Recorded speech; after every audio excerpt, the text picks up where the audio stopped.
And then you'll hit it with a new one.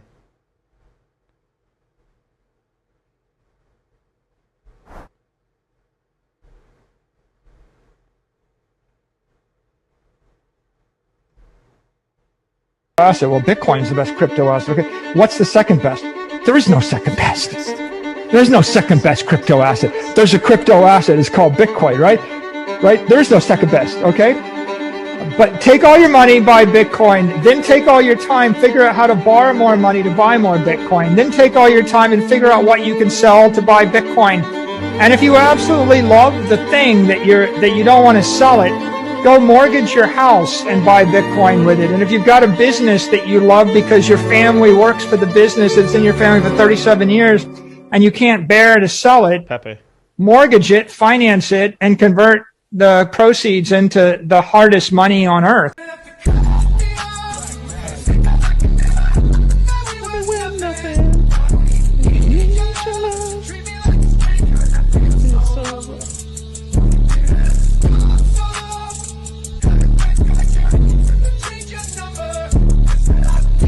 Louis Vuitton Dawn is here.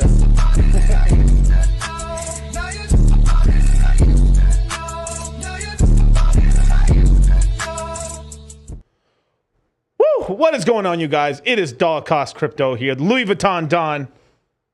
That ain't Ralph, though. I'm with the one, the only, Kylo Tren. What's up, bro? Fuck yeah. What's up, guys? Fuck yeah. Let's make this fucking money and let's, break down this FOMC meeting, man. Definitely, but we have a couple of things beforehand to go into. If you don't mind sharing the screen, Amber. Crypto Mindset Vegas Meetup 2023 is live, you guys. It happens next week. Saturday, Sunday, and shout out to the VIPs. The VIPs sold it out, straight up. 18 hours, it was sold out, even oversubscribed. We had to shut it down. Yeah. Haram, bro. It was heading towards 30 people. We had to stop it. we didn't even think it would be that quick on the trigger, but people were, we're itching. We're itching for those VIP tickets. But hey, regular tickets are still available. Plenty of seats right now. So let me tell you a little bit about what's going to happen.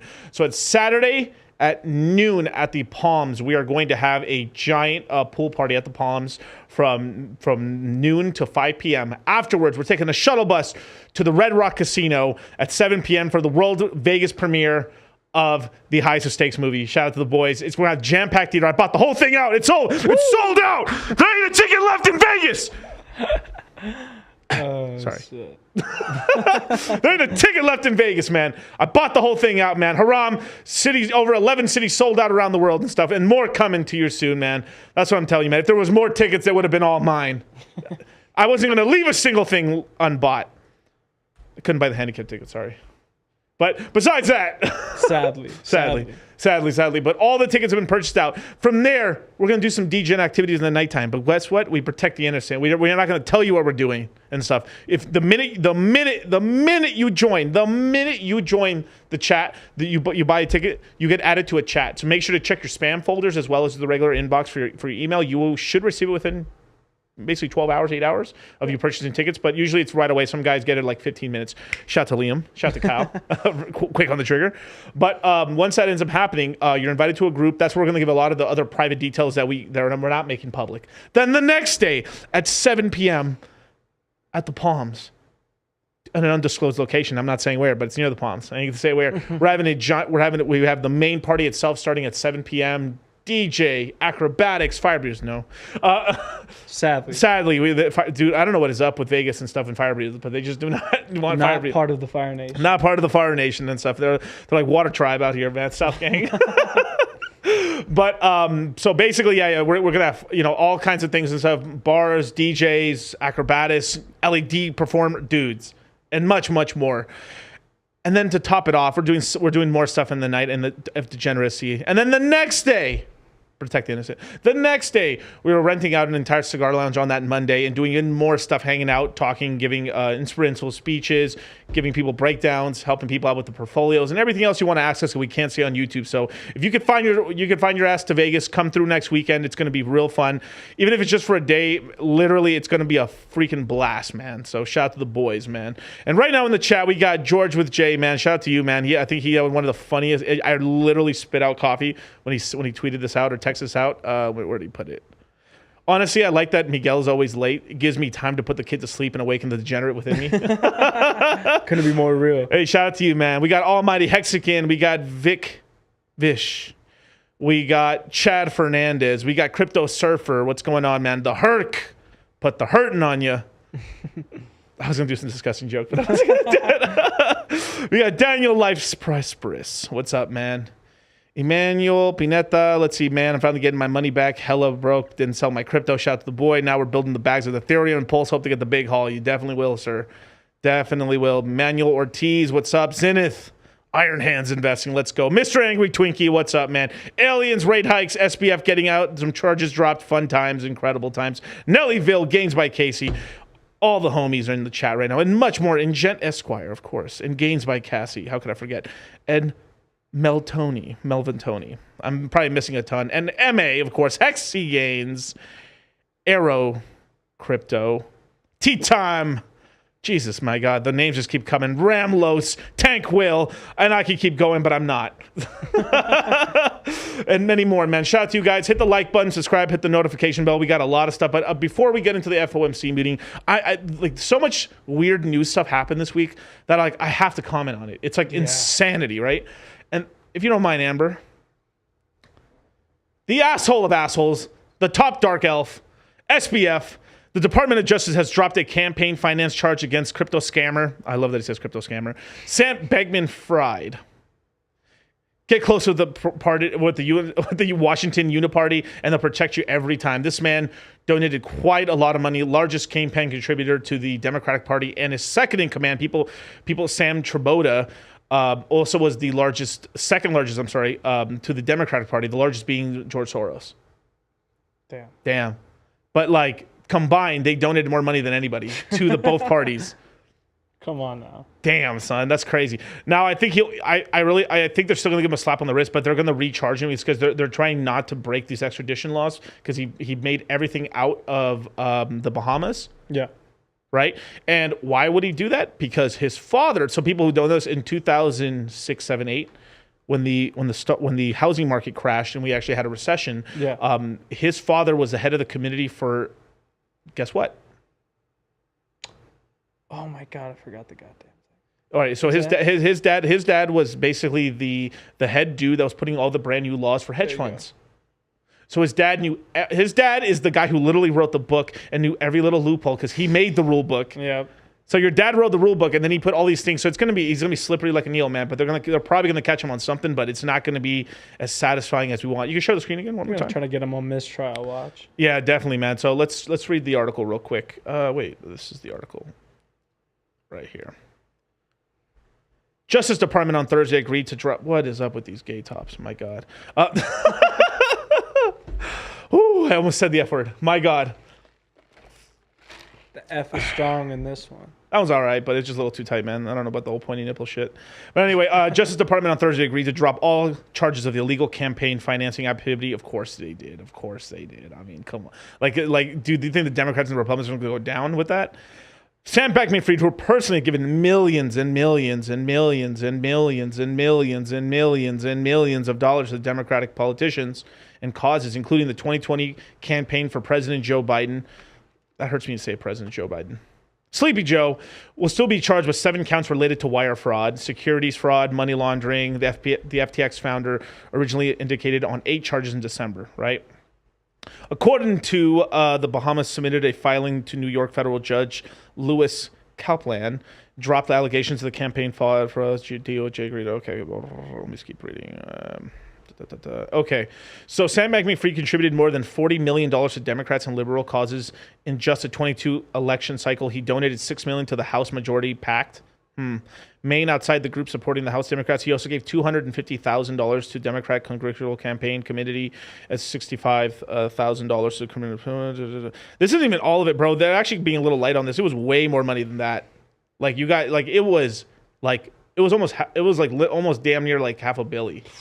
Crazy amount of stuff. So even this article still doesn't talk about all the other stuff that's going down. And then this is the stuff that it's underreported, that his second in command almost donated just as much as Sam did, but to the Republicans. Yep. So the Republicans have got their bloody hands just as bad as the Democrats. Yeah, it's both sides of the same party. Yeah, crazy, man.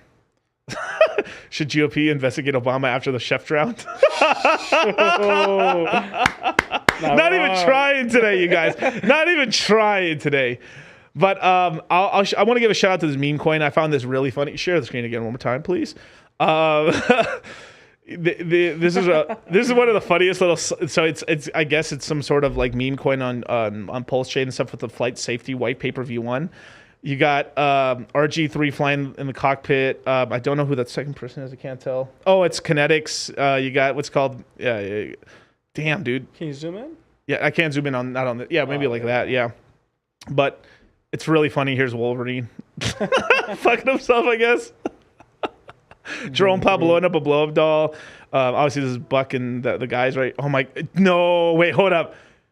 No, they didn't do him dirty like that. Damn. They dressed up Dylan like a chick, like a stewardess. Damn, done dirty, bro. But yeah, Big K, shout out. But they got me as Hex Jesus and stuff. So I found this really funny and stuff. So let me see if I can show this real quick. I think I have like a little zoomed in picture of it. Yeah, so this is really funny. We got Hexologist, we got Alex from Hedron, Somi. Oh, buy the coin, baby doll. Yeah, we got of course, Richard Hart. I don't know who this is supposed to be. Westcott, Hot Pill, and of course your boy Dollar Cost Crypto Hex Jesus in the chat. They got me with the OG glasses too before the LASIK. Before you went robotic. Before I went robotic. Before they replaced me with the clone. But yeah, so that's it right there. And then of course I've got another thing to show you guys. Now, oh whoa. Did my screen freeze? Guess it did. Take it down for 1 second. Experiencing technical difficulties. It happens. Yeah. So, all right, you can share the screen again. Go ahead. So something else happened, right? I mean, basically the United States government admitted that we've had aliens since like the 1930s. Roswell was not even the first case of it. Yeah. And like everyone was like, oh well. What's that one Nazi, the second head, Himmler? Was it Himmler? Oh, Himmler? Himmler, how he did all the fucking research. I'm honestly thinking they just took the shit from him. I mean, maybe and stuff. There's also this really weird stuff. If you actually look into when we invaded Iraq originally, that we, instead of invading the capital, we went straight to like some museum. Which is where the Run Relic portal thing supposedly exists. Yeah, like right? the Stargate. Or the Stargate. Yeah, we're getting a little too off base here, but hey, we're talking about them aliens right now. And the gold. So I want to play this UFO whistleblower. U.S. recovered non-human biologics from crash sites. This is real stuff, you guys. Thank you, Mr. Chairman, and good morning to our witnesses who are testifying today. I want to thank each of you for being here to discuss a topic of grave importance to our national security. Earlier this year, a Chinese spy balloon was shot down off the coast of my home state of South Carolina. Since the Roswell incident in 1947, many Americans have wondered about the dangers of unknown objects crisscrossing our skies, whether these are UAPs or weather phenomena, advanced technology from American allied or enemy forces, or something more out of this world. So my first question, I have several questions, and if we can just be quick on these first two, I'm going to ask each of you the same question, and then I'll get to each of you individually. The first one, when you reported your experiences with a UAP, did any of you face any repercussions with your superiors, yes or no? No. No. I've actually never seen anything personally, believe it or not. So. All right. And then do you believe there's an active disinformation campaign within our government to deny existence of UAPs, yes or no? I don't have an answer to that. As previously stated publicly, yes. I think previously with like Project Blue Book, yes, but currently I don't speak for the United States government. Okay, thank you. That's some good political answers. Dude, if you guys ever have a chance to just watch Oppenheimer, man, how they grill this dude, man, some bullshit. But like, this is kind of, you do have to play these kind of little political games. Yeah. With like the vernacular. I have a few questions for Mr. Graves. What percentage of UAP sightings, in your belief, go unreported by our pilots? This is an approximation based off of my personal experience speaking with a number of pilots, but I would estimate we're somewhere near 5% reporting, perhaps. So like 95% basically don't report seeing UAPs. That's just my personal estimate. In the incident off Virginia Beach, do you believe the Navy took the danger to your aircraft seriously after it was reported? Absolutely. A few questions for Mr. Favor. As an expert naval aviator, have you ever seen an object that looked and moved like the Tic Tac UAP? No. Did the Tic Tac UAP move in such a way that defied the laws of physics? The way we understand them, yes. Many dismiss UAP reports as classified weapons testing by our own government, but in your experience as a pilot, does our government typically test advanced weapon systems right next to multi-million-dollar jets without informing our pilots? No, we have test ranges for that. It took over 15 years for your encounter with the Tic Tac to be declassified. Do you feel there was a good reason to prevent lawmakers from having access to this footage? No, I just think it was ignored when it happened, and it just sat somewhere in a file. Never got reported. In a drawer. It happens a lot up here. Shocker. And then files goes missing and get burned. And there's a magical plane that hits the Pentagon with $1 trillion missing. 3.2 trillion. Well, maybe, yeah, right. I think it was multiple trillion, but basically right before 9/11 on 9/10. Hey, you guys, we have over $1 trillion that's unaccounted for. And the next day, boom, the Pentagon gets hit, and so does all the buildings, filing. all the buildings and stuff. Wonder why. Mr. Gresh, a couple of questions for you too, sir, this morning. What percentage of UAPs do you feel are adequately investigated by the U.S. government, of the 5% that are reported? I can only speak for my personal leadership over at NGA. I tried to look at every report that came through that I could triage. So, do you believe that officials at the highest levels of our national security apparatus have unlawfully withheld information from Congress and subverted our oversight authority? there are certain elected leaders that had more information that I'm not sure what they've shared with certain gang of. So that is a certain thing. So certain senators have much higher jurisdiction. So I mean, guys like career politicians. Yes. They're like you could literally have a senator, like one or two senators only being told, and the rest of everybody completely in the dark about it. Most of this is compartmental. Oh my god. Yeah, it's compartmentalized and stuff. Yeah, it's made by through Raytheon and other fucking aviation companies and other shit. Yeah, and that's for like tech stuff. But there's quite a lot of stuff where like you think everyone, like all Congress would be told and stuff. At least the senators would be told. Like I can understand maybe House of Representatives because it's a little bit shorter terms and stuff, and it's much more. But still, like most senators don't know. I mean, they're not being told everything. No, of course, you do have privy to information, but still, like it's pretty like it isn't like everyone gets told everything. Members or etc. But certainly, I would not be surprised. Okay. You've stated that the government is in possession of potentially non-human spacecraft. Based on your experience and extensive conversations with experts, do you believe our government has made contact with intelligent extraterrestrials? something I can't discuss in public setting. Okay, I can't ask when you think this occurred. If you believe we have crashed craft, stated earlier, do we have the bodies of the pilots who piloted this craft? As I've stated publicly already in my News Nation interview, biologics came with some of these recoveries. Yeah. Were they, I guess, human or non-human biologics? Non-human, and that was the assessment of people with direct knowledge on the program I talked to that are currently still on the program.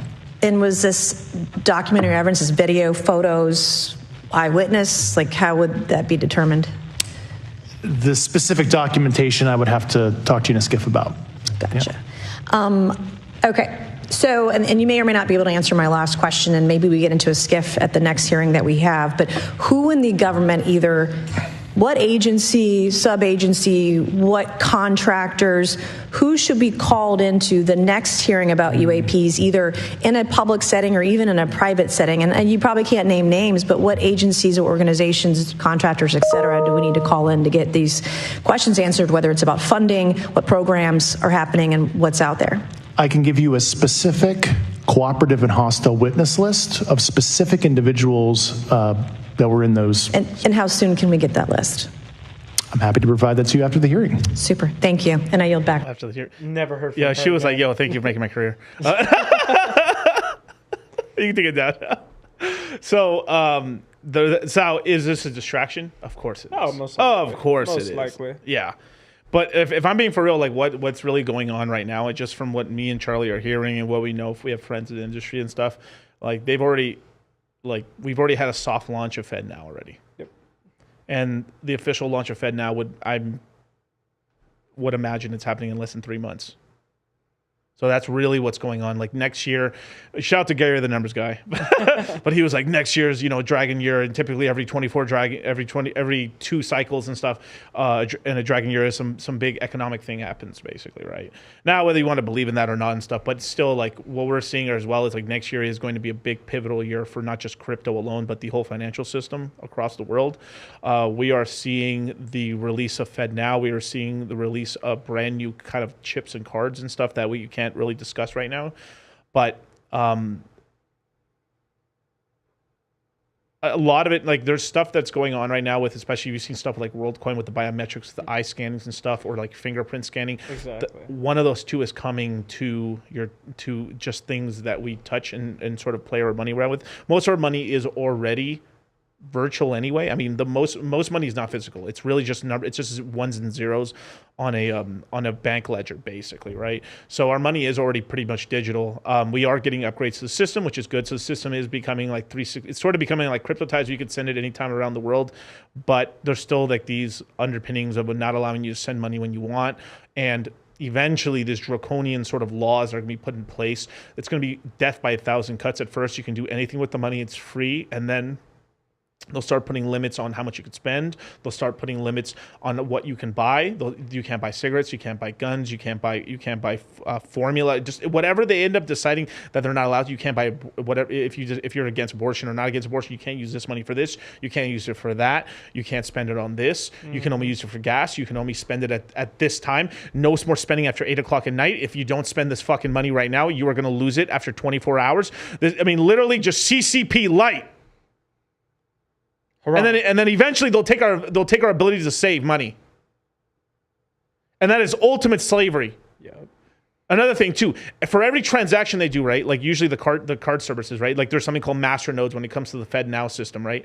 If you're a FedNow system, this is the top banks, a couple institutions. They're letting some middle banks and mostly larger institutions become like FedNow members. These master nodes will then be able to charge every time you swipe your card, you get there's like a Visa fee or a MasterCard fee. Yeah, surcharge, right?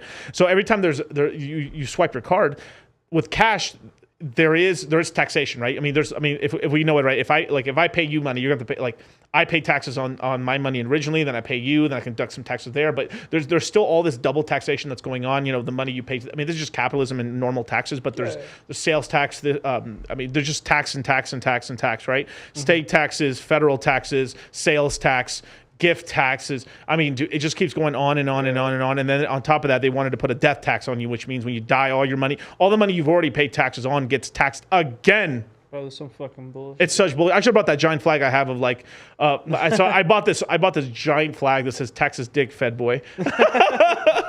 From, I forgot the name of the guy from Ed, Edd n Eddy. Oh my God. But incredible. Yeah. I actually might have it on Twitter if I look for it, but it's pretty hilarious. Let me see if I have it. Here it is. Yeah, it's Ralph. There we go. Yeah, Thank Ralph. you. Full screen that shit. Texas Dick Fed Boy. I actually own this flag. I have it. It's over my Christian Louis Vuitton boots. But It's draped carefully over. you know, red bottoms and stuff like my sash there for my boy Ralph. That ain't Ralph though. That ain't Ralph though, man. But that's pretty much what's going on is just this death by 1,000 fucking cuts that's happening. Right? And the reason I sometimes raise my voice or I cuss and stuff is just to get people's attention because this is so freaking important.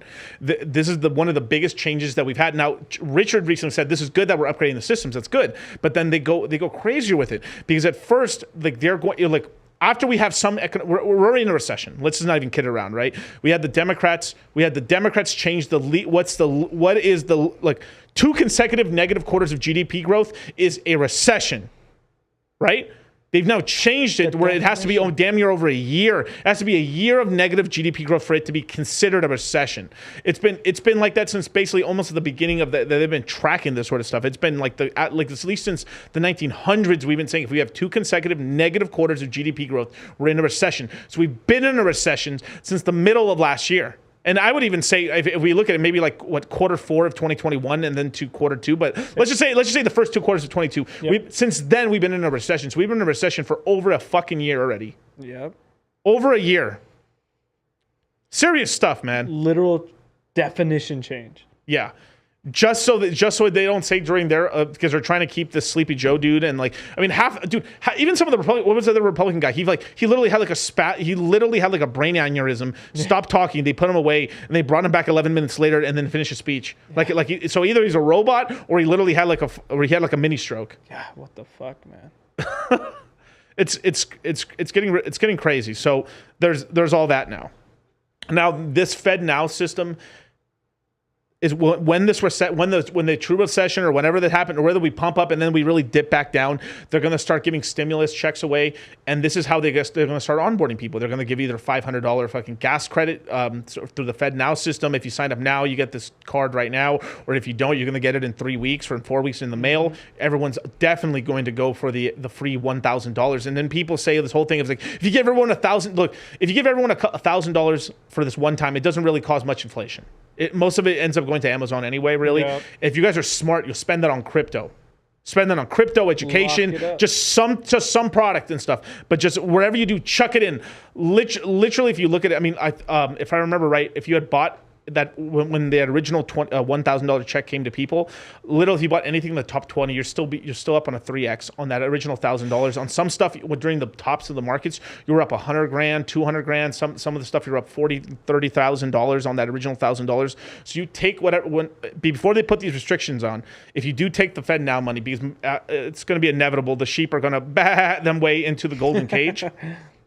You spend that thing as fast as you fucking can and dump it into good assets right now. Put it into fucking Ethereum. Don't even gamble. Like literally, if you want, you can put it into Pulse Chain Hex and all these other things, of course, right? But put it into Ethereum, maybe half Bitcoin, half Ethereum if you're just skittish. Literally, most people, if they just did that, they'd be so much better off because at least now they have money that can't be fucked with and they can send anywhere they want and there's no restrictions on what you can buy or what you can do with it, where it's recorded or anything. It's yours, right? Dominion over your money. Hit up Pepe.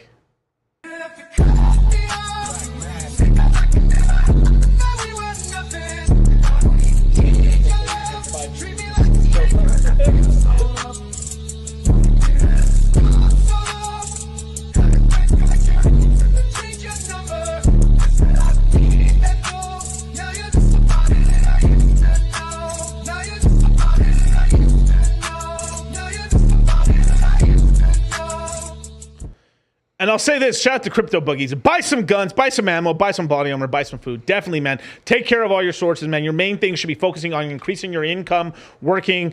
But at the same time, I know a lot of my guys here, this is one of the reason we throw this event every year, because sometimes like we have to talk to these guys like, yo, take some time off, relax, hang out. But like still, this is a business trip. You can count this as educational. We're gonna be talking about a lot of stuff. I'm gonna be talking like the amount I'm talking about. If you ask me portfolio questions, I'm gonna answer it. I mean, this Vegas event we're doing is just to smarten everyone up. If you think we're not strapped in the great state of Las Vegas, of Nevada, you're sorely mistaken. Sheesh. And a safe, safe of course, man. But so the FedNow, that's what I'm saying. It's been soft tested already. It's in Chicago. It's live in a couple of their areas and stuff. The only thing Chicago and New York guys can agree is how much they hate New Jersey. I'll blow New Jersey up. I'm gonna shoot New Jersey up, and then he's like, I'm gonna blow New Jersey up. He doubled down. Oh my God! Dude. Shout out to Chief Keef, but Veneto. But look. You guys are awakened. It's your responsibility now. There's 190 people watching right now. It is your responsibility to wake up the people near you, right?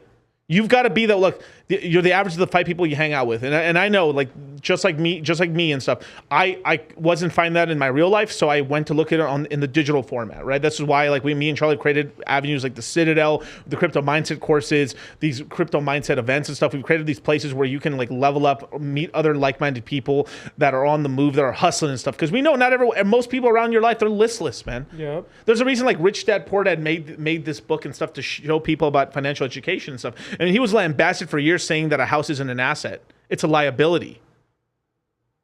And then when the 2008 crisis, they finally said, after 20 years of him going around telling people that this is the truth and stuff, people didn't believe it. When the 2008 housing crisis happened, oh my God, Robert Kiyosaki, you're right. I'm sorry.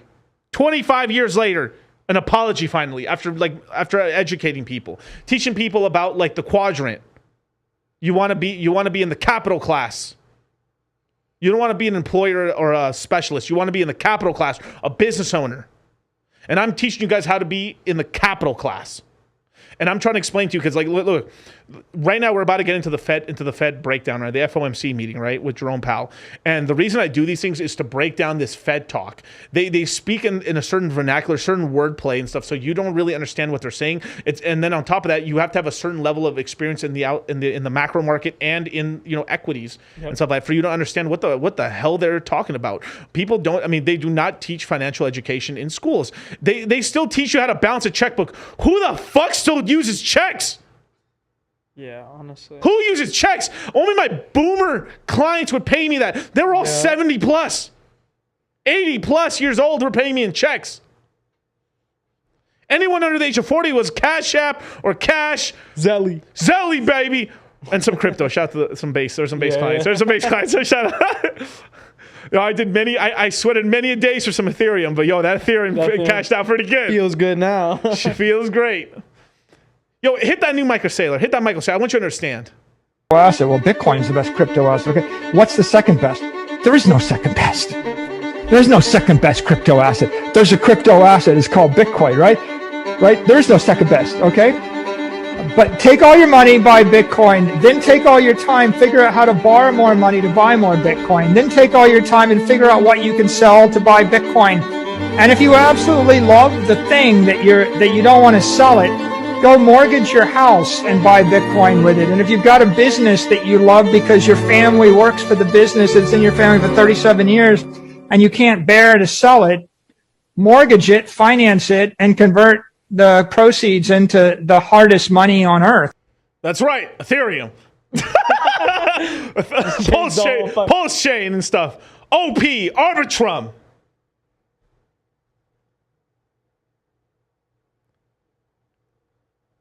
Maybe some famous. Maybe some Flux. Maybe some fiat. What about BBC? Oh well, yeah. I guess 9-inch BBC. If it ever came out. Make sure if it ever came out. Yeah. Liquid Loans if it ever came out. Bring it out already. Fuck. Power City if it ever came out. God damn it, man. You know what? Fuck, man. I haven't even gone to the FOC. And I wish I need a gavel. Done. A gavel. I need a gavel. Order in court. I order in court. I've had it. Look, you know, like I got lambasted over this on Twitter and stuff the other day, right? I'm gonna say too, because holy fuck, I almost said the F word. My God, oh, I gotta be really careful with this. We don't want to get demonetized constantly. Trying to get this out to everyone. Yeah, it's not about the money, bro. It's not about the money. It's not about money. It's about peanuts. But if you're not monetized on your video, you don't get pushed out as much and stuff. And then Google says all these things. That's not true. Sure. Then they manually review it, and they still want to act like Fs. Yeah, there was a stream that got demonetized. I can't understand why. I didn't even cuss. I was like, wow, I didn't cuss. I didn't say anything. I watched it twice, and I was like, what did I get demonetized for? It's the info, man. They don't want them people to know. It's crazy, dude. It's crazy. It's just an AMA. It's like, how dare you help people? How dare you answer questions? How dare you on live? Like, half these crypto YouTubers are all pre-recorded videos and stuff because they're fucking bitch made and they're afraid to land. I answer questions live because I know what the fuck I'm talking about. And if I don't, I'll tell you I don't. Everyone, like, dude, 95% of not just crypto Twitter, but on but crypto YouTube is all these pre-recorded videos. It's okay to have a pre-recorded video. I have them from time to time too, very rarely, but I do. They're afraid. This is why, like, you get some of these retards. I can say retards. These mongoloid. No, well, I should. We get these retards on live stream, and they're like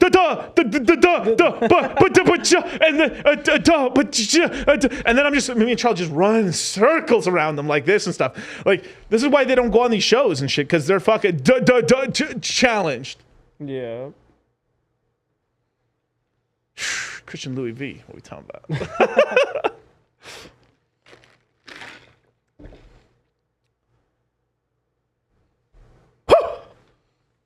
About to turn Chris Brown up. I'm getting the Holy Ghost in me right now, man. About to turn Chris Breezy. Chris Breezy, yeah. Shout out to the boys. Actually, I did get invited to hang out with him and stuff. Him and shout out to Fake Drake. Somehow, like, my boy Fake Drake is. If you guys don't know, we did like a hex boxing fight with M to the K and Fake Drake. And Fake Drake, shout out to Fake Drake. He's here in Vegas right now. He literally like was hanging out with Chris Brown and stuff like that. So, and I'm here hanging out with you guys. So there you go, man. Fuck. Anyway, namaste.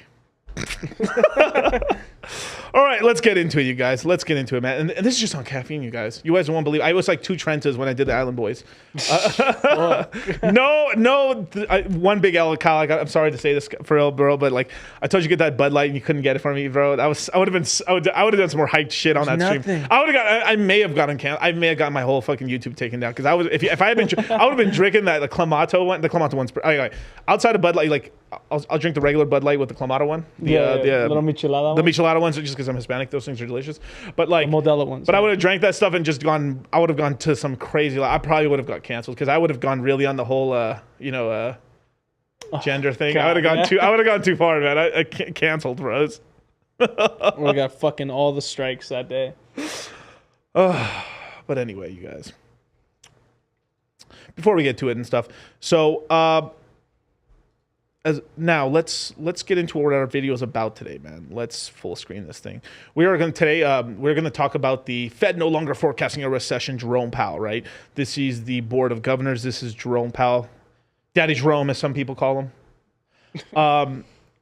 This is what I'm saying. Like I've studied. Look, if I'm being really honest, I've been studying the Fed since I was about 17 years old.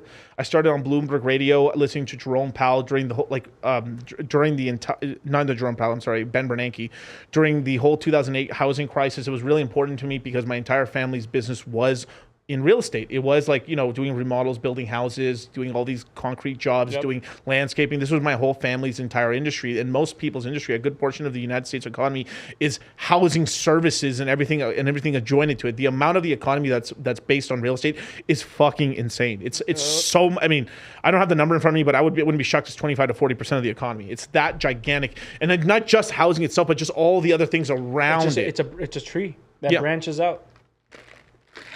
So without further ado, we're going to be talking about this. But I've been studying it since then till now, since Ben Bernanke to Jerome Powell.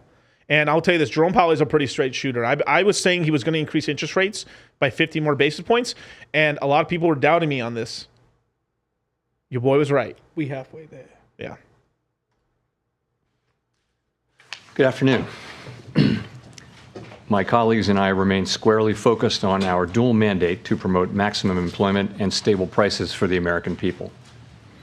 We understand the hardship that high inflation is causing, and we remain strongly committed to bringing inflation back down to our 2% goal. Price stability is the responsibility of the Federal Reserve. Without price stability, the economy doesn't work for anyone. In particular, without price stability, we will not achieve a sustained period of strong labor market conditions that benefit all. Since early last year, the FOMC has significantly tightened the stance of monetary policy. Today, we took another step by raising our policy interest rate a 0.25 percentage point, and we are continuing to reduce our securities holdings at a brisk pace. We've covered a lot of ground, and the full effects of our tightening have yet to be felt. Looking ahead, we will continue to take a data-dependent approach in determining the extent of additional policy firming that may be appropriate. I'll have more to say about monetary policy after briefly reviewing economic developments. Now, this 25 basis point increase takes us to 5.5% to the Fed's fund rate. So we're going to hit, so more than likely we're heading to about 5.75 to a flat 6%. 6% is pushing it, if I'm being honest. So we're probably going to get one more Fed rate hike increase. And then we're going to have a long pause. This is going after the last. If you guys need to see, obviously, my last meeting that I maybe like 2 months ago, about 2 months ago, maybe a month and some change ago, I did another one of these breakdowns, and in there, Jerome was pretty blatant in there, saying that basically, once they hit the rate they like, they're going to hold it there for a good 6+ months because they want the rest of the rates to come up and catch up, and also, it's to turbo nuke a lot of families. So let me explain. So there's a lot of people who take out certain loans. Let me tell you this, if to take out these sort of variable loans. So sometimes, depending if they take a balloon, arm, or whatever the hell they're in terms of the terms of their loan, some of these loans have these low rates cooked in for 1, 2, 3 years, and then it goes to the market rate. Fucking shoots up. It shoots up. So Jerome, what he's going to do, Jerome is going to hold it there, I believe, around the time of the Bitcoin halving. So once we do hit that crescendo, the top end, we hit the ceiling of it at 5.7% to a flat 6% in terms of the rates. He's going to hold it there for 6 months, and by our calculations, that'll be either about the same month to the month after the Bitcoin halving. And then they'll start lowering rates from there. Then they'll split the black. Yeah. And they promised to do about 100 basis points of deductions from the Fed's fund rate. That'll take us from 6 to 5. And then in 2025, another 125 basis point decreases, which will take us from 5 to 3.7 to 3.5% to the Fed's fund rate. So that'll be over the next 2 years. And this is the first time in U.S. history and in crypto history that we are having rates lowered while crypto's ever been even this big, because the rates basically went to zero when crypto was essentially created in 2009 with Bitcoin. So we've existed in this zero interest rate world with money printing and everything for the entire existence of cryptocurrency. And we are going into a world where we're having rates come down, which is a boon. It's helpful it's really great for crypto, real estate, and equities, right? I mean, equities are hitting like all-time highs for some reason. I mean, how low do you think the initial drop the basis points will be? And what do you mean by that? The initial once we're actually past the 50 and we're going to drop the 125 points? Like how big they will aggressive? Be? Yeah, they'll be 25s. 25s? They'll be 25, 25, 25, 20. They'll be like that and stuff. Unless, this is the whole thing, is like they've taken us from 0.25. So when we started this, and like let's just maybe have been like 2010 or 11 when we were at 0.25. When we were at 0.25, that was the entire Fed's fund rate, basically zero. We've increased 525 basis points with this current increase in the last year and change, which started in January, Q1 of 2022 to now. We have done 525 basis points of increases. To take us to 5.5% where we are currently right now. That's fast. It isn't Paul Volcker. It isn't Volcker fast. I mean, Volcker went. He jacked it up like 11%. Like he zoomed it, but like he was basically stopping this whole the fucking French again. I will never get off this French shit. Fuck the French government and other people. But like the French started a gold, dude. The French, oh my god, bro. So the reason we went off the gold standard, realistically, because we were kind of already off of it, was the French started a gold. They started requesting, hey, give us all our stuff in gold and gold and gold. And they basically started a panic in the international market, and they all started requesting their gold, and then people started hoarding up their gold, and it caused this gold shortage. And then this is why they kind of took us off there and stuff. So you can blame the bloody French. Because they were basically trying to rug us, and they tried to rug us again after World War II because they were no longer at power, and we basically took because the obviously the Brits had the world reserve currency beforehand, so they were since they were closer to the money center of the world, they had some more influence, and then we moved it across the pond to the United States, and we weren't playing with that French shit. We had to save their asses in World War I and II. And every other thing they need help with. Yeah. And then those bloody French again backed the Confederates. The French need to be called out right now. These bloody, I'm telling you, man, the Illuminati of the fucking Europe zone is the fucking French. I literally would bet any, dude, you know what, you want to know why? Look, watch this. Me knowing history, right? You know why I chose Trezor over Ledger?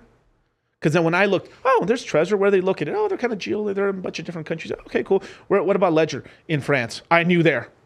I was like, they're French? Fuck that shit. That's why I always backed Trezor. And your boys was right. Now they're both getting a little cucked and stuff, but I'm saying, Ledger is really cucked. I'm saying they're over there in the fucking hard baguettes and the fucking smelly foot cheese. So like, I don't see the I'm telling you, man, France, I'm spitting sauce right now, and you guys don't understand it, man. I'm so deep in the sauce that I can get you lost in the sauce, but you don't want to get lost in the sauce because that's not sauce. Gucci Man. Big Bird. But let's continue on. Now, I say all these dumb things to like, you see how I'm making it fun? F the French. Recent indicators suggest that economic activity has been expanding at a moderate pace. Growth in consumer spending appears to have slowed from earlier in the year. Although activity in the housing sector has picked up somewhat, it remains well below levels of a year ago, largely reflecting higher mortgage rates. And higher interest rates and slower output growth also appear to be weighing on business fixed investment. The labor market remains very tight. Sorry, I skipped one important thing here in the beginning. This is going to be a long video. Sorry, Amber. But let me see if I can go back. So he said something, they increased, the interest rates to a record level, right? And then they're at a brisk pace. Brisk means fucking fast to the Fed, right? They're being very careful, right, with the wording. I mean, literally, the Fed speak is literally, if they change the word just to a different word, it could just mean slightly worse or slightly bullish or more bearish, right? But that slight is very, very significant because it's moving the entire ship around the world. And it's so funny. The minute the United States government the Federal Reserve, which is not the U.S. government. Same thing.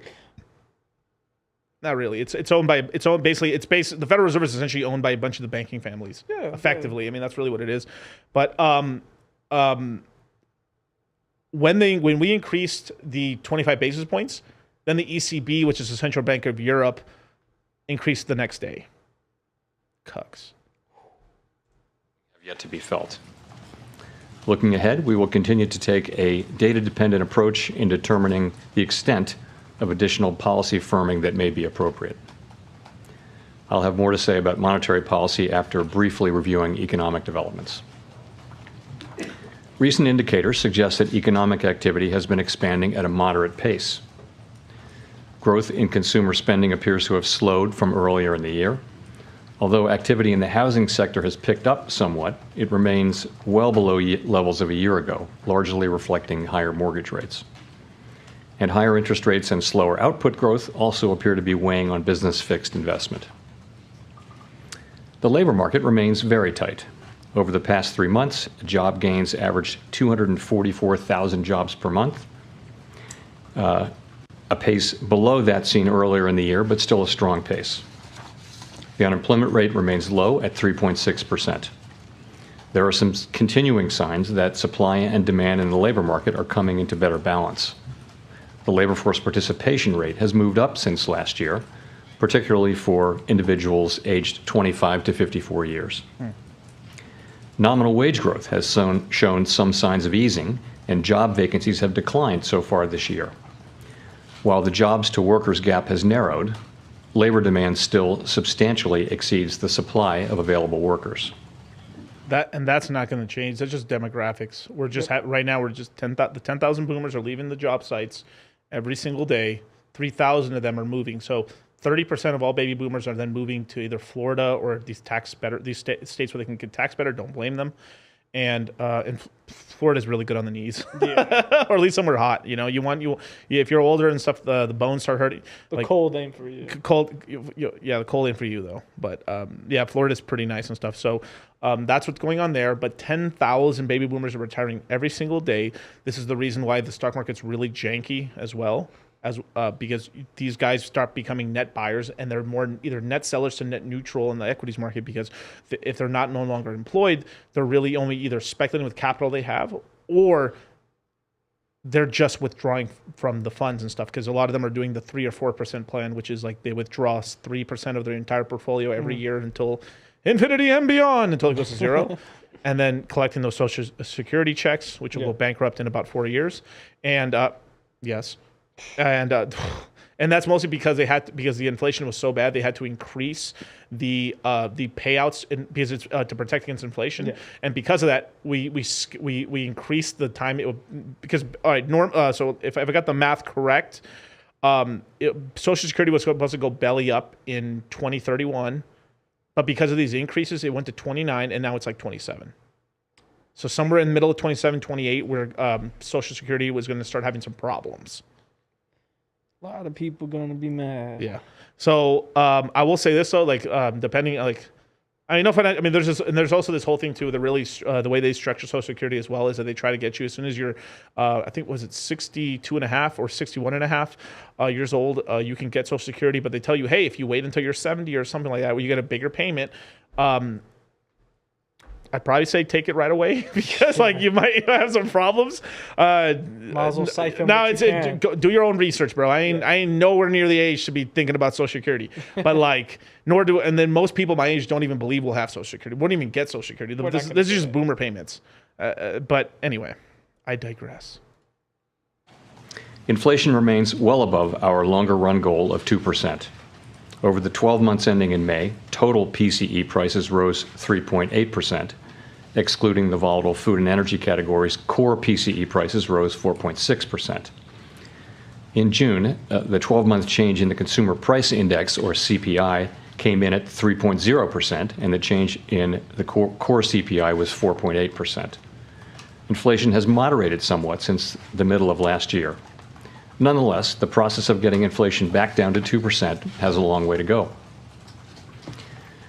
Despite elevated inflation, longer-term inflation expectations appear to remain well anchored, as reflected in a broad range of surveys of households, businesses, and forecasters, as well as measures from financial markets.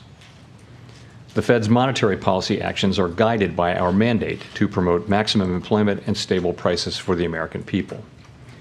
My colleagues and I are acutely aware that high inflation imposes significant hardship as it erodes purchasing power, especially for those least able to meet the higher cost of essentials like food, housing, and transportation. We're highly attentive to the risks that high inflation poses to both sides of our mandate, and we are strongly committed to returning to inflation to our 2% objective. At today's meeting, the committee raised the target range for the federal funds rate by a 1/4 percentage point, bringing the target range to 5.25% to 5.5%. We are also continuing the process of significantly reducing our securities holdings. So what does he mean by that? So through all the money printing they've been doing, they've been buying either U.S. Treasuries or they've been buying mortgage-backed securities. And through that one program they recently just did where they were buying, where if banks went belly up, they would end up taking whatever bonds they had, pay them the actual sticker value, even though it's discounted because they've increased rates. They're holding on to all these bonds.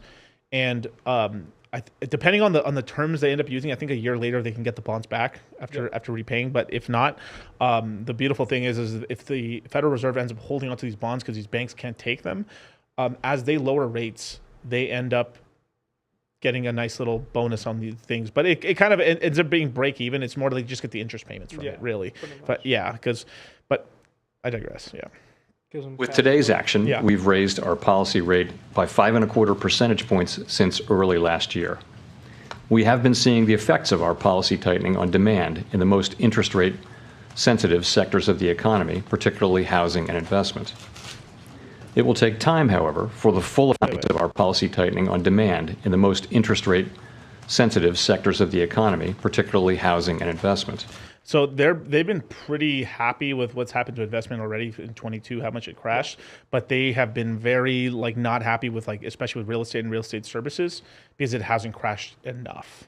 Yes. So this is another reason why I believe they're also increasing rates and more. And there's more than that, just that. And they're really the two mandates of the Federal Reserve is a 2% inflation rate, which means over a long period of time, your whatever debt you take out, it makes you basically want to take debt on, so you're then able to build for the future. And then the debt over time erodes that debt. So if you borrow $100,000 now, and then 30 years from now, that 2% inflation rate, it makes that 100,000 really not feel like 100,000. It's not we have so many more dollars because of inflation, and then on top of that, it's 100,000 is just it's you would almost say it's like 10 grand after 30 years.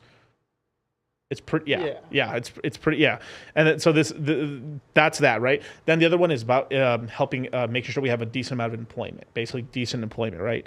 But if you had to put the feet to the fire of the Federal Reserve, or which one they care about the most, it's about inflation. It's about protecting their ability to print dollars. That's the most important thing. They say fuck the American worker. They would raise, if it meant they could keep printing money and they had control over the dollars, they would raise the interest rates by 24% and basically have a collapse of a 30% unemployment rate plus or more in the U.S. economy if it meant that they could still keep the control over the U.S. dollar. That's how much out of all the mandates, that the inflation is the most, that's why they're so scared of having high inflation. Means that hyperinflation means they kind of lose control and they lose power. Then they cause a scare. Yeah, it causes a scare and a bank run, and it causes a bunch of other stuff. And then you can lose your world reserve status and stuff, which is bad. It will take time, however, for the full effects of our ongoing monetary restraint to be realized, especially on inflation. In addition, the economy is facing headwinds from tighter credit conditions for households and businesses, which are likely to weigh on economic activity, hiring, and inflation. In determining the extent of additional policy firming that may be appropriate to return inflation to 2% over time, the committee will take into account the cumulative tightening of monetary policy, the lags with which monetary policy affects economic activity and inflation, and economic and financial developments. We will continue to make our decisions meeting by meeting based on the totality of the incoming data and their implications for the outlook for economic activity and inflation, as well as the balance of risks. We remain committed to bringing inflation back to our 2% goal and to keeping longer-term inflation expectations well anchored. Reducing inflation is likely to require a period of below-trend growth and some softening of labor market conditions. Right. Restoring price stability is essential to set the stage for achieving maximum employment and stable prices over the longer run. To conclude, we understand that our actions affect communities, families, and businesses across the country. Everything we do is in service to our public mission. We at the Fed will do everything we can to achieve our maximum employment and price stability goals. Thank you, and I look forward. So here what he just said right now, it just did not make sense. He straight up used all these words. This judo, this jujitsu, this wordplay in order to say, he basically said, yeah, I know all these hardships are coming over the actions we've just committed and stuff, but it's our mandates and this and that. So basically, he just said, you guys are going to suffer for a little bit more, but hey, it's. But you see how I made it sound nice? It was oh, it is what it is, right? To require a period of below-trend growth and some softening of labor market conditions. Which means people losing jobs, people not doing great, and people losing their houses. Increasing rates means more people are going to foreclose on houses. Airbnb is going to start suffering. Go look at Airbnb's revenue. They're down 50% for the year. Okay. And we're going to have a lot of these Airbnb guys. It's the same thing like the drop shipper guys, but the Airbnb guys are more levered out and more risk. It's a much more dangerous and stuff. It's like, imagine it's like you buying 5 cars just so you can rent them out on Turo, and then the interest rate gets, and you have an adjustable rate mortgage, and they get jacked up, and then no one's renting your cars, and you lose all the cars. Fuck, dude, it's effed, bros. Restoring price stability is essential to set the stage for achieving maximum employment and stable prices over the longer run. To conclude, we understand that our actions affect communities, families, and businesses across the country. Everything we do is in service to our public mission. We at the Fed will do everything we can to achieve our maximum employment and price stability goals. Thank you, and I look forward to your questions. Steve. Mr. So, Miguel from The Onion. Chairman, thank you. You have, I think, a couple times in your opening remarks talked about this language in determining the extent of additional policy firming that may be appropriate. Should we take that to mean that additional hikes are likely on the way? And should we also believe that all future meetings, say September and November, are live, or are you in a every other meeting mode? Thank you. So we haven't made a decision to go to every other meeting. It's not something we've looked at. We're going to be going meeting by meeting, and as we go into each meeting, we're going to be asking ourselves the same question. So we haven't made any decisions about any future meetings, including the pace at which we'd consider hiking. But we're going to be assessing the need for further tightening that may be appropriate. You read the language, to return inflation to 2% over time. So with that, we're getting another 25 basis point increase. Okay. Now it's just a game of whether we're going to get one more. That's about, so we're pretty close to where the top is already on the Fed's fund rate. Now, if inflation just got out of control for some reason, which I don't, that's probably not going to end up happening right now. Yeah. Since we're at 3%, I don't see us really going below, like, I don't even see us going really below 2.5% at all, really. Like, if we're at 3, it's going to be tough to go down just because there's a lot of spending going on. Yeah. But still, it is quite significant. It is quite significant the sort of steps they've done already for the economy in terms of like how much tightening they've done. So they've sort of soft landed this thing a little bit, but still, it's like, I mean, I really think it's just our economy would be in shambles right now if real estate did take the shit it was supposed to take. Bro, it's such a giant bubble. Yeah, no, for sure it is. I mean, this right now we're at the peak. This is the all-time high of unaffordability in housing ever, all time. Like, this is like right now is like the absolute hardest time to ever get a house as a normal person ever, because we financialized real estate.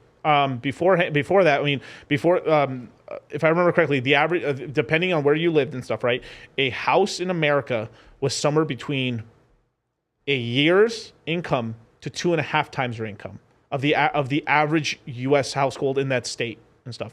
So this is why some houses. I mean, I had clients of mine who owned houses down there in Monterey and stuff, yeah, right? Yeah, they're buying these houses for $15,000. 50,000 duplexes, triplexes for $80,000. Yeah. I mean, it was cheaper than that back then. Yeah, but I know what you mean. Yeah. They're really cheap and stuff. And then these are all $1 million places now. Yeah. And it's because then the mortgage-backed securities and all this. Watch some of these financial movies.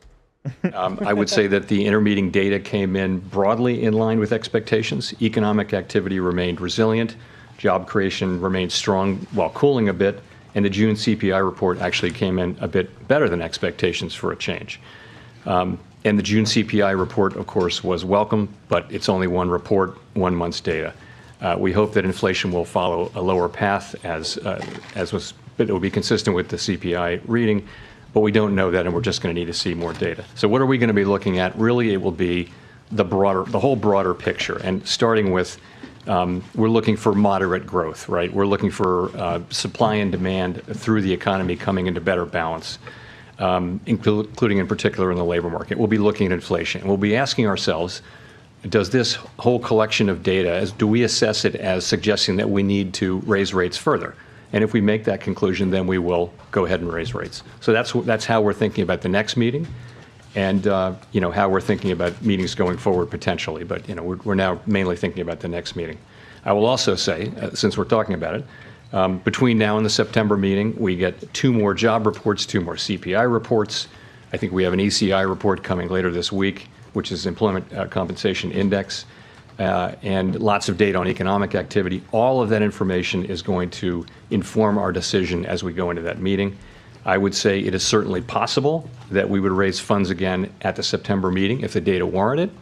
And I would also say it's possible that we would choose to hold steady at that meeting. We're going to be making careful assessments, as I said, meeting by meeting. And I'll close by saying we've raised the federal funds rate now by 525 basis points since March 2. He's like, you saw that little head shake. He's like, and we also like, we kind of did the most. Yo, I'm just saying, man. There hasn't been an MVP like me in the last 40 years. I'm just trying to say. Alan's Greenspan, who? Huh? Like, who? They're gonna be buying my jerseys. Shh. We're going to be making careful assessments, as I said, meeting by meeting. And I'll close by saying we've raised the federal funds rate now by 525 basis points since March 2022. Monetary policy, we believe, is restrictive and is putting downward pressure on economic activity and inflation. He's trying so hard to hide his smile. So pan back to me his for 1 second. eyebrows are Bro, telling it that all. little head shake was like the equivalent of like, woo, like jumping on the table. Like that, like you can see the little smirk on his face too was just incredible, man. Like he was trying so hard not to smile. If you look at that little the opposite lip right here, like watch the quivering. He's trying so hard not to smile. So hard not to smile. He's proud. I think we have an ECI report coming later this week, full screen. which is Employment Compensation Index, and lots of data on economic activity. All of that information is going to inform our decision as we go into that meeting. I would say it is certainly possible that we would raise funds again at the September meeting if the data warranted. Yeah. And I would also say it's possible that we would choose to hold steady at that meeting. We're going to be making careful assessments, as I said, meeting by meeting. Here comes head shake. And I'll close by saying we've raised the federal funds rate now by 525 basis points since March 2022. Monetary policy, we believe, is restrictive and is putting downward pressure on economic activity and inflation. If I could just briefly follow up on something you said there. You said the data in the intermediate period, it broadly came in line with expectations. Does that mean there's unlikely to have been a change in the overwhelming outlook of the committee that 2 more hikes are necessary? I'm just going to go back to what I said. That's the question. We have 8 weeks now until the September meeting, and all that data that I recited, we're going to be looking at all of that and making that assessment then. And it really, we did have the one good reading, and of course we welcome that, but it's just one reading, as everybody knows. And we've seen this before in the data. Many forecasts call for rates for inflation to remain low, but we just don't know that until we see the data. So we'll be focusing on that. Gina. Now, I'll pause it right here just for 1 second. So the reason if I was a betting man, why I would pretty much wager that we were going to get one more interest rate hike increase, not just because they said it, why we're going to get in the next meeting is because equities have gone on the longest run they've done ever in terms of just like nonstop gains on the economy and stuff. I think it was like this is the second largest run in equities gains ever. Like we have Coinbase. I think we have Coinbase, the stock, doing better than Bitcoin did this year. We have GBTC doing better than Bitcoin did this year. We have Riot, which is a Bitcoin mining stocks do better. Like almost every Bitcoin mining stock did better than Bitcoin in return. The equities are out pumping Bitcoin. Now, not some other cryptos, but Bitcoin itself. Right? And I really think now it's like, okay, cool. Real estate's going down, but let's hurt these real estate boys a little bit more. And then on top of that, they're like, oh, these stock guys are thinking, because crypto has done it's 2x off the bottom. Yeah. We've had a little pumps here. We've had some gains. We've had some coins launch, but still like things are kind of like, so the way I'm looking at it right now is, we're probably the next September meeting. I'll look at the dates in a minute once we're off the video. But the September meeting, it's looking like we're going to get one more 25 basis point increase, and I think that's where we start getting the pause. Now, if we keep having equities tip up, I think we'll get one more, and I think we stop at 6. So for me, 6 is the top. Okay. But if they hold steady and they're like, well, we've heard them enough, and then on top of that, anytime you have a rate, like anytime you do a 50, 25, 75 basis point increase, the effects aren't really felt in the economy until 6 to 9 months afterwards. So you have this sort of like delayed sort of like phantom punch that really happens. So once you throw the real punch, it's like a sonic boom that hits you much later on and stuff in the economy. Usually 6 months, but sometimes 9. So these, that's kind of what's kind of going on right now. And then, so the reason that, real estate's finally starting to take a hit now is because it's been 6 to 9 months since the 75 basis point increases that we had months before. Because we were doing 75s, 75s, aggressively, 50s, 25s. Tapering down, right? And then a stop. But those 75s were massive shots in the bow and stuff like that. New home sales have just collapsed, basically. Airbnbs, no one's fucking doing anything and stuff except for F1. But that's the rich man sport and stuff. So it's crazy, man. So, let's get back to it. Let me hear the reporter's name. For inflation to remain low, but we just don't know that until we see the data. So we'll be focusing on that. Gina. Thank you. Thanks for taking our questions, Chair Powell. Obviously, you upgraded the language around growth in the statement today. You know, we've seen the Barbie movie numbers. What? We've seen everyone going to Taylor Swift concerts this summer. It seems like Wait, dog. Who? Huh? He? Wait. We get the first woman question, and then she says Barbie movie within the first and 10 Taylor seconds. Swift within the first fucking sentence. What? Dog. What? Thank you. Thanks for taking our questions, Chair Powell. Obviously, you upgraded the language around growth in the statement today. You know, we've seen the Barbie movie numbers. We've seen everyone going to Taylor Swift concerts this summer. It seems like the American consumer is in pretty good shape. And it does seem like growth is... Yo, my boy Jerome fucking lifted his eyebrows like, this bitch really asked me this shit? Yo. How could you not mention Oppenheimer? Like, I mean, like, the economy is doing so great. I mean, let me tell you how good the economy is. Travis Scott's over here touring again in Vegas. Travis Scott, no. I want you to look at this. I want you to look at this eyebrow raise, man. This is like rock level of like that. Oh, did I fucking mute it? Sorry. Yeah, you did. My bad. Growth in the statement today. You know, we've seen the Barbie movie numbers. We've seen everyone going to Taylor Swift concerts this summer. It seems like the American consumer is in pretty good shape. And it does seem like growth is sort of picking back up a little bit, or at least doing well. And I wonder from your perspective, if that continues, if we see growth not just stabilizing, but doing, you know, performing well this summer. It's like of course, I see it continue on. Oppenheimer is going to completely smoke Barbie. No. Is that a problem because it's inflationary, or is it good news because it suggests that a soft landing is more likely? Just how are you thinking about that sort of trajectory? Yeah, so I would say it this way.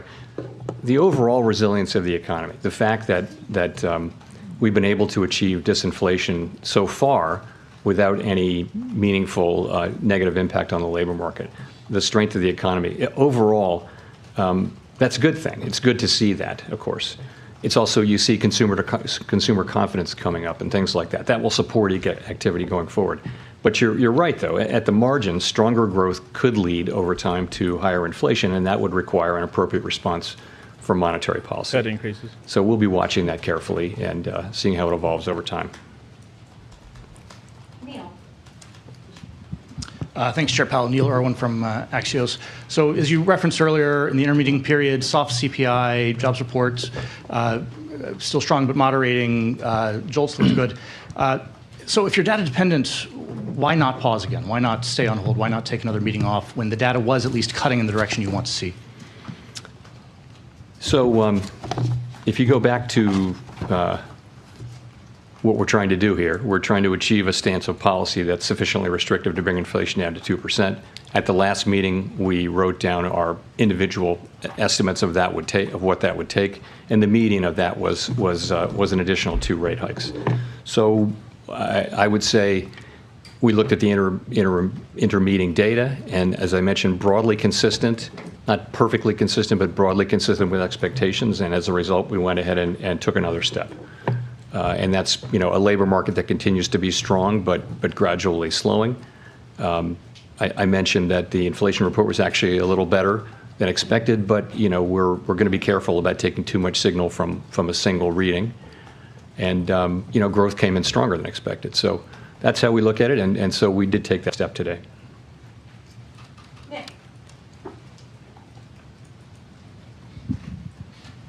Nick Timmeros of the Wall Street Journal. Chair Powell, markets widely believe the median FOMC participants' inflation forecast from June for the fourth quarter of this year will be too high, given autos and shelter, and that by September that may warrant a downward revision in the inflation forecast of 20 to 30 basis points.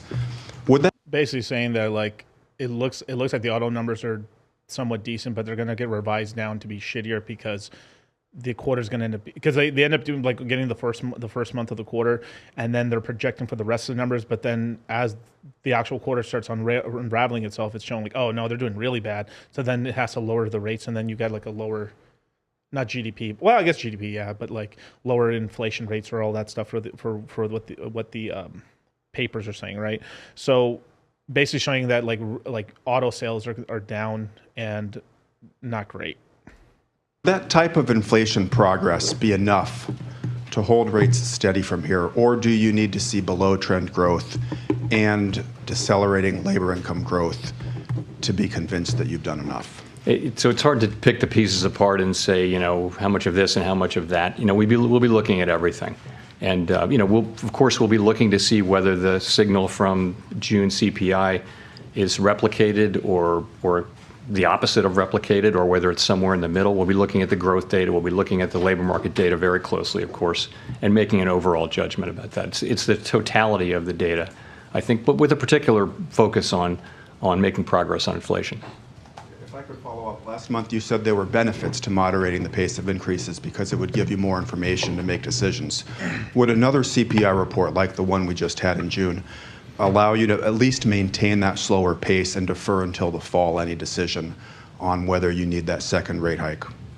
So I'm just going to tell you again what we're going to do in September. We're going to look at 2 additional job reports, 2 additional CPI reports, lots of activity data, and that's what we're going to look at, and we're going to make that decision then. And that decision could mean another hike in September, or it could mean that we decide to maintain at that level. And again, the question we're going to be asking ourselves is the overall signal one that we need to do more, that we need to tighten further? And if we get that signal whenever we get it, then, and that's the collective judgment of the committee, then we will move ahead. If we don't, then we'll have the option of maintaining policy at that level. But it's really dependent so much on the data, and we just don't have it yet. These questions are super boring. In terms of, usually other meetings are a lot more exciting questions, but they're just trying to trip them up and just get them to say like, so if this happens, then we're getting 25 more basis points of increases, and then from there we're trying to see. It's just the data. It's data dependent. I think if the data keeps trending down in terms of like CPI numbers going down, overall inflation numbers going down, people losing their jobs numbers going down, and the real estate starting to really come down, then at that point they'll chill the hell out for a while. Or basically until then, and then we hit the top end of the zone, and we're basically one more increase, and we're there to like one more increase. So either it's 5.75 to 6%, we're at the top of the rates, and then we're holding there for a while, and then we start going back down, right? So just in time for the bull market. Ooh, yay! Chris. Hi, Chris Rugaber at Associated Press. So consumer confidence in the economy is rising, likely in large part because of the declines in headline inflation. You also see wages are also rising faster than prices now, after trailing them for a long time. How much are Americans truly harmed by inflation at its current level, headline level of 3%? And with that in mind, when do you put some weight back on the employment side of the dual mandate? Ooh, okay, that's a good question. Yeah, that was a good question. You see, you ask and and then they shall deliver. That 2-piece. Yeah, that 2-piece. Da-da. Yeah, this is actually a really great question. Let's go back to it. Rising faster than prices now, after trailing them for a long time. How much are Americans truly harmed by inflation at its current level, headline level of 3%? And with that in mind, when do you put some weight back on the employment side of the dual mandate? So I guess I'd say it this way. First, it is a good thing that headline inflation has come down so much, because that's really what the public experiences. And I would say that having headline inflation move down that much almost creates it will strengthen the broad sense that the public has that inflation is coming down, which will in turn, we hope, help inflation continue to move down. So you are really, sorry, but what your question was? Well, I mean, you've talked. Even the best do this. We all lose our train of thought. But just to say one quick thing about this whole inflation question, because it was all right. So in terms of what's going on with inflation, right? Yes, a decreased inflation is overall good for the consumer, right? But you have to look at it in terms of where you are in the income ladder, or the income rainbow, or the inverse rainbow, right? Is basically most people are in the middle of the curve to this side down, right? And there's far less people really making a lot of money to there. Yeah. So inflation's really helping them out, but you have to understand when inflation's high, it hurts most people from the middle to the left, which is, most money's being spent. It's not being spent on like luxuries. It's being spent on food, rent, gasoline, and the necessities, versus where the rich and stuff, it doesn't really affect them as much because you have so much disposable income. What's really going down, what's really bringing down inflation is that the top end of the curve are not spending as much on luxuries and going out and doing all this other stuff.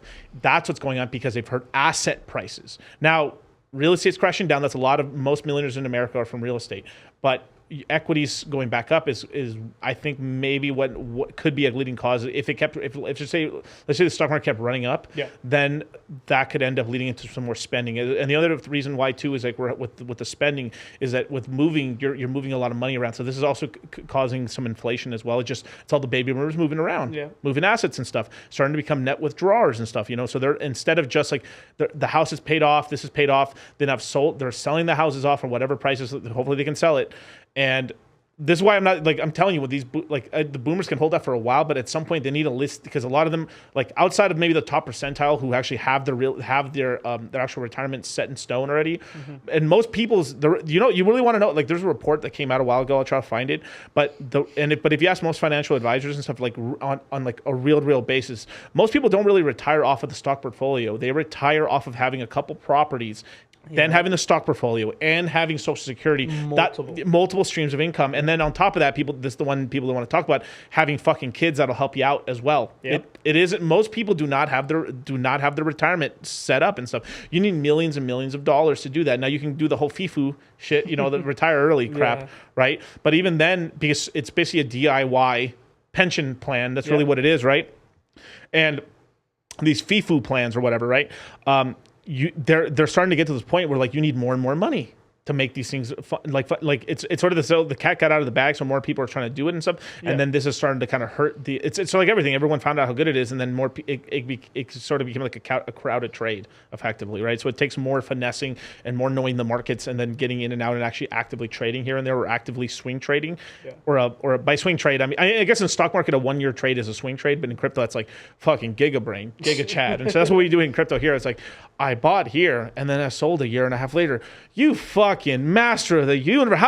How is it possible? Gee Willikers, Batman. Who told you? How? Haram. What has Miguel and Charlie been teaching you? How dare you buy the Ethereum bottom and sell it at fucking $12,000 later, a year and a half later? How? How you know this? Amber, how do you know what you know? Impossible. Who be telling these millennials? These Zoomers, they're supposed to be slaves. Yeah. Haram! It's supposed to be worker bees.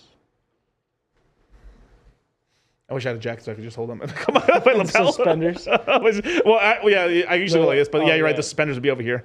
Be like, shh. Let's go back. For many press conferences now about the harm created by inflation, how hard it is for people. So how much of that are we still seeing with inflation now down at 3? So I guess I would put it this way. I'd say it this way. It's really a question of how do you balance the two risks, the risk of doing too much or doing too little. And, I would say that, we're coming to a place where there really are risks on both sides. It's hard to say exactly whether they're in balance or not, but as our stances become more restrictive and inflation moderates, we do increasingly face that risk. But, we need to see that inflation is durably down that far. As you know, we think, and most economists think, that core inflation is actually a better signal of where headline inflation is going, because headline inflation is affected greatly by volatile energy and food prices. So we would want core inflation to be coming down, because that's what we think that's core. Holy shit! I totally fucking forgot. I'm so sorry. I know this has nothing to do. Him saying that just reminded me of something pretty important that happened. Also around the whole alien thing, right? Was that we had Harry Kissinger, right? He's basically the main economics guy for the. Oh my God, not Watergate guy, my lord. I totally spaced. Nixon, right? So when Nixon went to China with Mao and opened up China for basically, become not just like a communist thing, but become sort of a capitalist communist country, right? There was Kissinger. Kissinger, around the same day all this alien stuff did, at 100 years old, met with the president of China, Xi, to talk about some deals in the background. And literally, this man only goes to China when some big war shit's about to happen or something major in the economy. You can look it up. Look at all the times he's gone to China. Hey, they dragged this dude out of the tomb. This guy, I thought he died fucking 10, 12 years ago. Apparently, he's 100 fucking years old. Goes to meet the president Xi. And Xi, of course, like, you know, he's got a little Asian boy handler that's helping him up and stuff like that. And of course, this guy is pretty goated in terms of like to China because literally this guy met Mao. So like, okay, this guy is an OG. He shook hands with Mao, was hanging out with Mao a lot. So like Mao was like they're the dawn to them, right? So they're like, all right, I got to give this guy mega respect because he was messing around with our main leader and opened us up out of poverty. But like that was one of the other main things that also happened, the FedNow thing, and then this fucking ancient Skeletor meeting with dude. If I could, I'll find it right now on my Twitter and I'll post it. This 100-year-old man. Some shit's going down, you guys. Some major shit's going down. They dragged this dude, 100 years old, to go meet President Xi. Like what I'm speaking nothing but facts right now. This is some real shit right now. I'm gonna tweet this out right now. This is how crazy. Dude, I'm telling you, man. Like I have these inspirations, man. But I'm telling you, dudes, like this is crazy. So that's the first picture. That's the second picture. I'll add this to Twitter, and I'll tweet it out right here. All right, cool. On my Twitter now. Now I'm gonna exit out of this for like 2 seconds. I'm gonna go to here. Texas did Fed boy. Oh, fucking Ralph. Doesn't get old. Now, where's my Twitter? All right, let's go to the old Delacris Crypto. Here he is. Meeting their God Emperor of China with Nixon, right? Nixon's not here, but like has met him multiple times. This is like a big finance guy and stuff that helped China to put where China's at right now. This is the other day, homies. He's 100 years old, meeting with the president of the Communist Party, Xi, dude, with his lady boy fucking handler. Like, some shit's going. This is what I'm telling you, man. Like all this alien stuff, all this stuff that recently happened. The fucking alien girl, like, oh, that shit ain't real. With doing the Baphomet and shit with the 2 fingers like this and stuff. Everyone's like jizzing their pants over this chick and stuff. She is cool though, I will say, but like still, like you ain't real. You're an alien. There's somebody, all that shit, right? To me, if I was just looking, fuck all the alien crap. If I was just looking money wise, this is probably the biggest event that's happened. They dragged this 100-year-old guy to meet this dude. On the low with all this alien stuff going down, the Sam Bankman-Fried shit going down, all the Fed meeting, all this. I mean, the FedNow secretly launching, and then these two meeting. This is probably his last meeting. Can you imagine it makes it to 121? I'd be like, God damn. But like, this is probably his last meeting, you guys. This is a hitman, and I forgot who this guy is. This is a pretty big heavy hitter too. I can't remember his name. I'll try to remember it later on. But we'll go back to the stream, you guys. Just wanted to bring that to your attention. Where's the Fed meeting? There we go. Let me scroll that back. Sorry, you guys, but pretty important information. We've talked for many press conferences now about the harm created by inflation, how hard it is for people. So how much of that are we still seeing with inflation now down at 3? So I guess I would put it this way. I'd say it this way. It's really a question of how do you balance the two risks, the risk of doing too much or doing too little. And, I would say that, we're coming to a place where there really are risks on both sides. It's hard to say exactly whether they're in balance or not, but as our stances become more restrictive and inflation moderates, we do increasingly face that risk. But we need to see that inflation is durably down that far. As you know, we think, and most economists think, that core inflation is actually. Now that's a really powerful word, durably. Now I'll roll that back for like 2 seconds, right, just to hear it again. Become more restrictive and inflation moderates, we do increasingly face that risk. But we need to see that inflation is durably down that far. Because they're going to money print again. So they have two bullets in the chamber. Previously they only had one. They finally got the second. They got the second pea shooter back. I'll double it. The second pea shooter back right out of the holster. And what it is Now they can lower rates. They can keep crashing rates, which is a boon, which is like, they rather lower rates down because it helps the whole economy out, but it doesn't really create inflation. It just creates money kind of moving around. But the Fed creates money, but then banks also have the ability to create money. Anytime you deposit loans, anytime banks actually do loans to business stuff, people forget that it's not just the Federal Reserve that prints money, it's banks that print money as well. It's ledger systems. They're just adding zeros to the balance sheet. It's like, poof, like they take your money, they have it there at the bank. They always have your money there. Then the Federal Reserve lends them money, or they can basically print money out of thin air for loans and stuff, and they can be like a 90-10 principle, right? Where like you put $1 million into the bank, I can lend out $9 million with like just $1 million receipt, which is your money there, right? So I mean, it's kind of a weird little point system where for every dollar they collect, it's sort of like demand, and then we get to give you extra money. So it's like we have so much demand because we have so many customer deposits of $1 billion that now I can lend out and do whatever the fuck I want with $9 billion. $10 billion total, $9 billion out the door, and that's how the money printing really happens. Outside of what the Fed has to come in and go, money counter goes burr on top of that. So there's all these little intricacies. There's multiple ways to print money and stuff, but basically the banks can print money and the Federal Reserve can print money. It's just when the Federal, like the banks do it, it's very like, people don't really understand the banking system, and it kind of happens like sort of drips out and stuff, versus the Federal Reserve. It's a big deal. It's like, they just printed $1 trillion. Holy shit. Gee willikers, Batman. You know, that's what happens. So they have these two bullets in the chamber, so they can keep lowering rates down, and if shit goes really bad, they can drop them to zero. Oh fuck, it's really bad. Bah, hit them with the two-piece, and they fucking increase, and then they start money printing from there. But now they have the two pea shooters. They can now and take us down and stuff like that. So like, I think long term they're trying to get the rates from the 5.75 to 6% down to about somewhere between 3.25 to 3.5% is where I think they want to keep it. But if they really want to juice it up, they'll probably do like 2.75 as the low end rate. So like my guesstimate is probably like 3.5% is the Fed's fund rate, probably by the beginning of 2026. And then they're chilling there for a while unless the economy really takes a shit, and they can giga lower us from there, because I think they want to keep it at 3%. And from there they can money print through backwards means. And if we really get in trouble, they fucking really money print. They go like, the Federal Reserve today is going to be buying all these mortgage-backed securities, all this, Federal Reserve. I mean, they're going to buy a bunch of U.S. government notes and all this other stuff, and then boom. That's what's going on. But if you look at where we are at right now in terms of total debt of the United States government, right? We're at what, 31 to 33 trillion dollars of total U.S. government debt. We're heading towards by the end of this decade to $55 trillion. $55 trillion. So the rates have to come down because they have to start paying. They want whatever new debt they create. Like the reason that the rates eventually has to be coming down is because the U.S. government couldn't afford to pay that and stuff.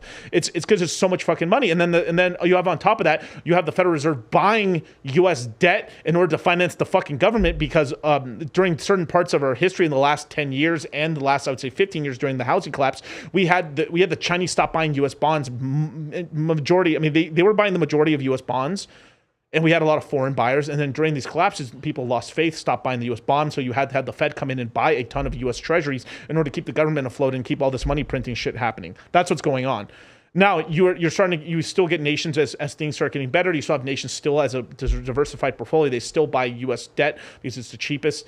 I mean, it's the safest, and it's the safest debt and stuff like that. And no matter what happens, if we defaulted, the Federal Reserve and everything, the U.S. government would print money, and then you would get paid back in your money, so you wouldn't lose. You would get inflated, but you wouldn't lose. But there's just so much shit that's going down right now. Like there is just like.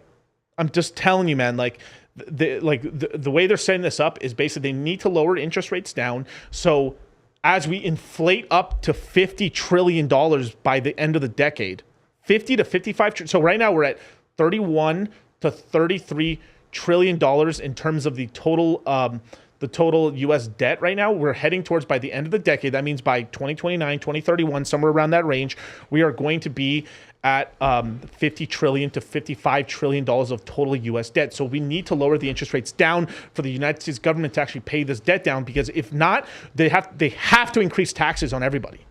There's another reason for the FedNow system. Not just the credit card companies or whatever, the node operators get to charge these fees on every transaction. Now, like they get rid of cash. Now everything we do is getting hit like from a fee this, fee that. So if you add up all the fees, by the time the money gets into the banks and it chills the fuck out, they've probably taken 1/10 of the money. These fucking banks or these master nodes. Then on top of that, you can't escape the taxes. So all this cash society stuff. Of course, let's be for real, man. Let's be for real. There's a lot of companies in America today. If we actually had to pay taxes on the actual cash, on the cash economy, Orange Monster. Oh goddamn, it's gonna be a good one. Second cup. Somewhere, the Crypto Boogie's crying. Why isn't that McDonald's coffee? Why isn't it black McDonald's coffee? But as this continues on and stuff we basically can't afford to keep this debt. We can't afford it. So the interest rates have to come down, because then when the government issues new bonds, right? We have the old bonds, right? So right now, if you go let's just say there's so many people doing all this degenerate shit in crypto and stuff, taking their fucking stable coins, doing all this yield farming, lending. I'll tell you, one of the stupidest fucking thing to do is to lend your money to a fucking bridge. You're a retard if you do that shit. You can have a certain portion of your portfolio in degen farms. I'm not saying that but you have to admit, right? It's greed, right? Your stables are there to be your stability, your savings account. And then when you buy we were trying to buy assets cheap, which is right now, this fucking whole year is the greatest year to accumulate the best fucking assets in the world and stuff. People outside of industry don't believe in this shit, but we do, right? Ethereum, Bitcoin, Hex, Pulse Chain, the Buck coins, the Alex Hedron coins, and all this. Solana, actually, believe it fucking or not, Solana, and all these other AVAX, all these L1s and stuff, Phantom after it takes some more of a shit. These assets are at these fucking crazy levels. So when this bull market fucking starts up and stuff, when we get the Bitcoin halving, we get the Bitcoin ETF, the spot ETF, we get the Ethereum spot ETF sometime in late 24. And your dumbass is over here fucking yield farming on stables like a dumbass. Sure, there's a good farm here and there. I can only think of one or two decent farms, maybe, that I'll throw some cash in there. Sure, I can think of one on Pulse Chain, but most other ones, what happens is you make whatever little money you make. Oh, wow, I'm so smart. I made 25% on my stables. Oh, fucking rug. Oh, fuck, down 40% on my position. Oh, I lost 40. So, stupid, right? You literally could just buy treasuries. You could buy 1-year treasuries, 2-year treasuries, and get paid almost 6%. 6.25% on U.S. fucking treasuries, which won't go belly up. If you really wanted a place to park your money. What are we talking about, man? Hit a Pepe. Didn't have to cut me off. Think I it never happened, and that we were nothing. I don't even need your love, but you treat me like a stranger, and I feel so loved. No, you didn't have to stoop so low. Have your friends collect your records and then change your number. I guess that I don't need that though. Now you're just somebody that I used to know. Now you're just somebody that I used to know. Now you're just somebody that I used to know.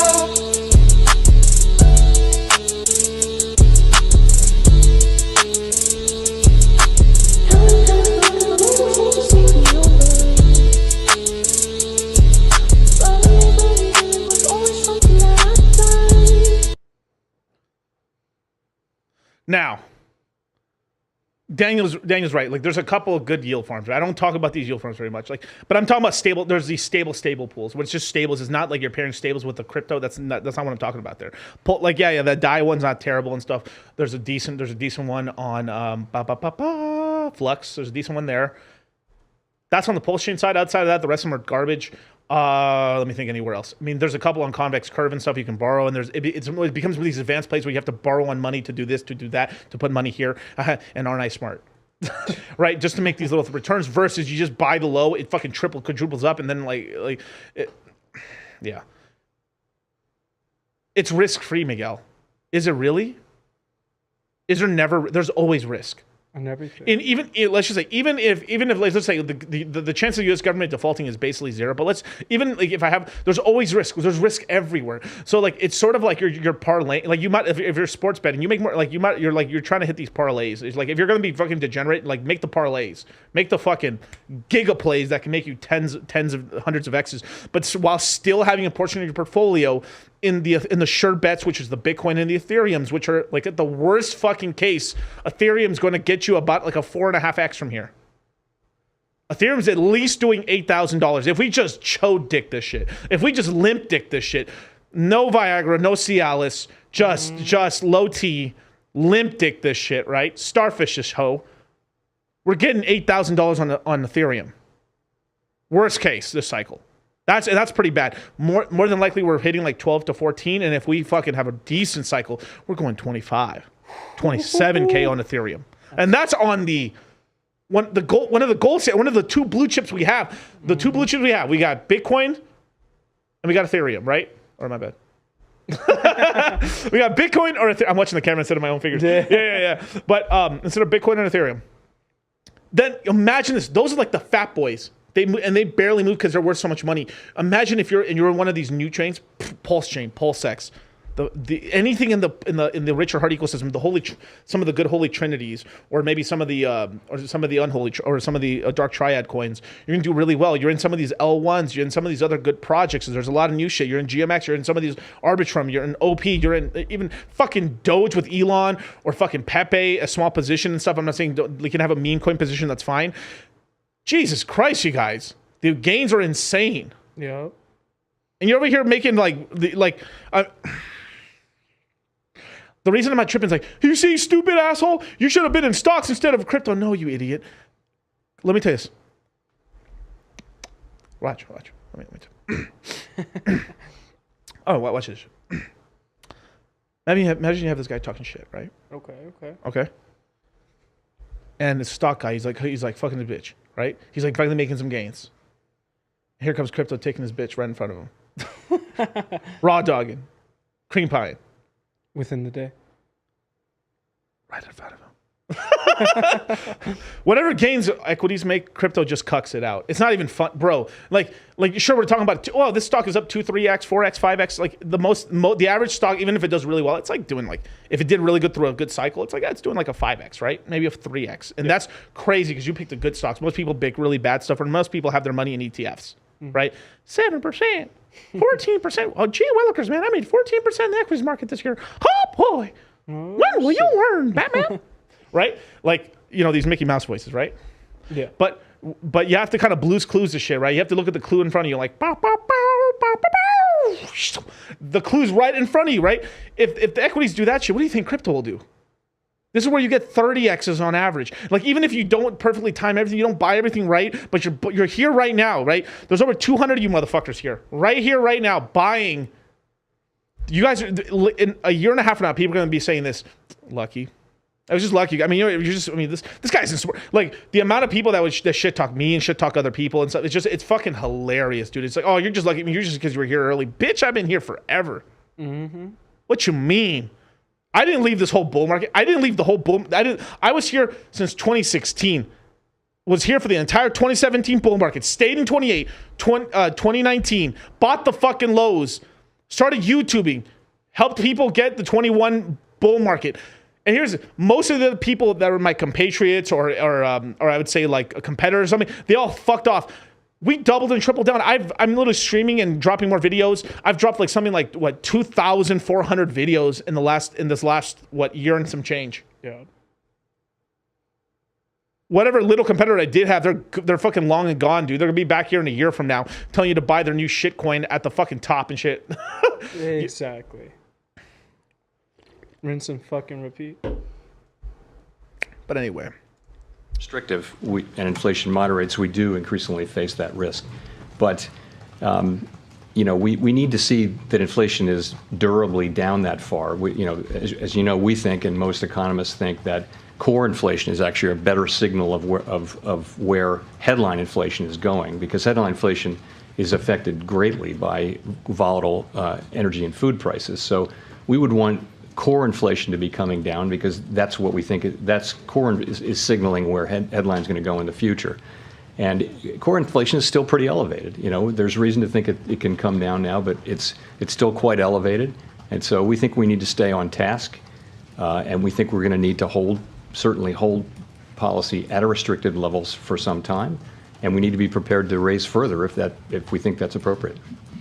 Well, and then if inflation were to, just a quick follow, if it stays at 3 or drops even a little bit more, I mean, how much of an increase in unemployment do you think is acceptable to get that last bit of inflation? People are talking about the potential difficulty of the so-called last mile of inflation. So, but how much unemployment do you think is justified to get down that last? So it is a very positive thing that actually the unemployment rate is the same as it was when we lifted off in March of 22 at 3.6%. So that's a real blessing, and that we've been able to achieve some disinflation. Right.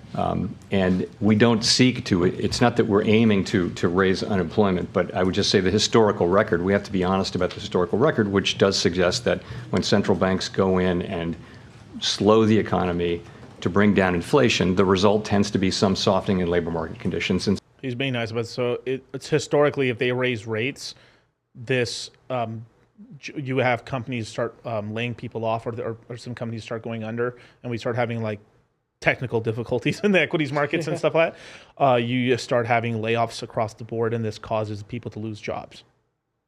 So especially around the Fortune 500s and stuff, because they're all trying to, make sure that shareholders are happy and stuff. So now that not every single time, but basically like 95% of the time they increase rates. So, but there's also one thing too that's kind of juicing the pot here a little bit, is like how they end up calculating unemployment, is that they only count you for about a year. If you spend more than a year and a half, 2 years trying to look for a job, they stop counting you in the numbers. So imagine like you're trying to look for a job, right? And let's just say you're a kindergarten teacher as an example and stuff. You're looking for a job and you couldn't find it and stuff. Eventually they would stop. You would still be looking for a job, but they just wouldn't count you as like getting a job. But then let's just say you got the job, then they count, hey, this person just came out of nowhere and got a job. Motherfucker. So they're cooking the numbers. So even the unemployment rate's higher than what it is anyways. And let's be for real, like the bottom 10% of jobs, there's a lot of people with fake jobs and stuff like that. And a lot of these layoffs have been in the tech sector. I mean, you had Elon Musk really be the person to push us off when he fired like 90% of Twitter. Pretty well deserved, I'd say. You have to.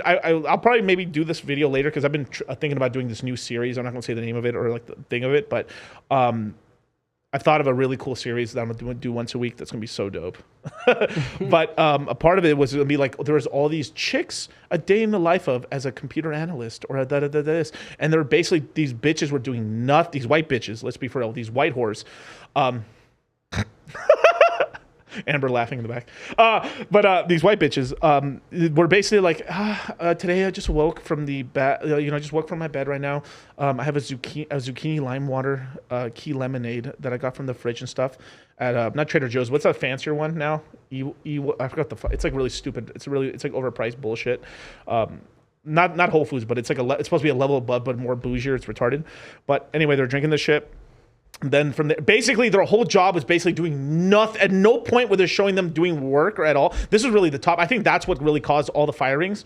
Was like this shit was like, it was such a it was so big on TikTok, on Instagram Shorts and YouTube Shorts. Like you saw it everywhere, where like these bitches were like in the tech sector were like, today. I mean, basically they were just trying to stay pretty because they were getting fucked. Let's be for real. I mean, half these hoes wouldn't get hired at all and stuff. They were just okay looking. I mean, they're decent for the tech sector. Cancel me, bitch. I don't care. My crypto's immutable. But like, dude, for real, dude, like, come on, bro. Like, if you actually look at the, there's so many classes. I showed this on my streams back in the day. You would show it would show Twitter and like Twitter before Elon, and then Twitter afterwards. It was all these dorky dudes and stuff, like these hardworking guys working crazy hours, men of action, right? Like the same, like if these dudes were railway workers, super jack guys, but because like they're sitting down and stuff, obviously different sort of type and stuff, but still super dorky dudes working hard, right? And then you had the other before picture. It was all these bitches in fucking Lululemon and fucking like What's that VC bro brand they always like to wear? Pellet? No. Oh, I can't remember the name of it. Whatever. It's basically they always wear the same type of like sweater and shit. It was like to that level of, it was like basically a bunch of do nothing chicks and shit, like HR bitches and shit are just like, and they all got fired. And look at Twitter, still running pretty decently on like 10% of the original staff. You just took away, like, basically all these people were there to basically make Twitter not fun and essentially stop free speech, right? So, and then you could imagine that's what happened. And then Elon Musk is like, well, I have to copy paste everybody. So like, if you ever read this book right here, great book, please download this book. It's such a great book. Bitcoin Billionaires right here. Look up this book. You can, if you have an Audible and stuff, you can literally just listen to it for free with a free credit.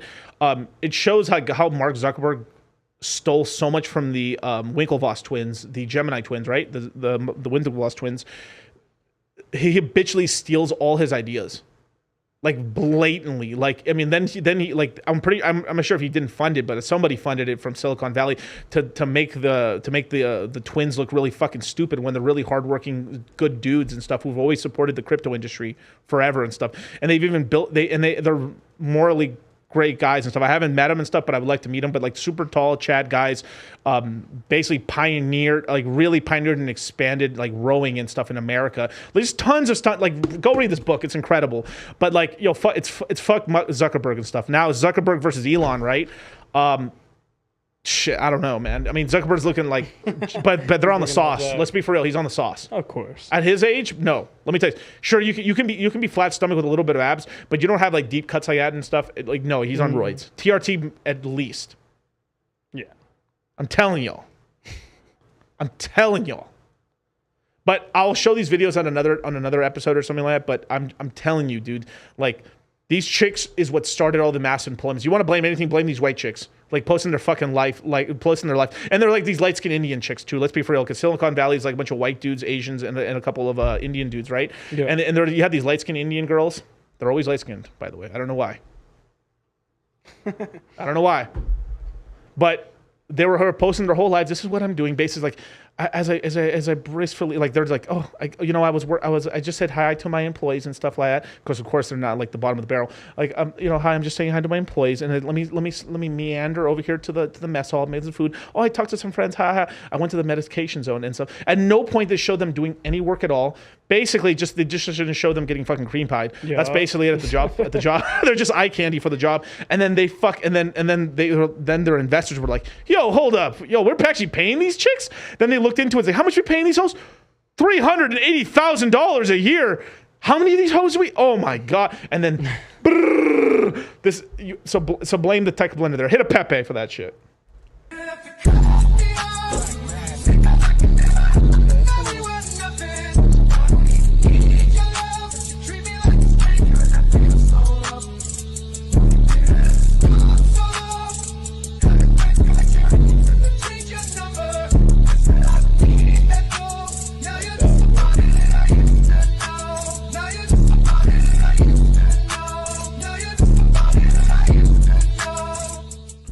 Sheesh.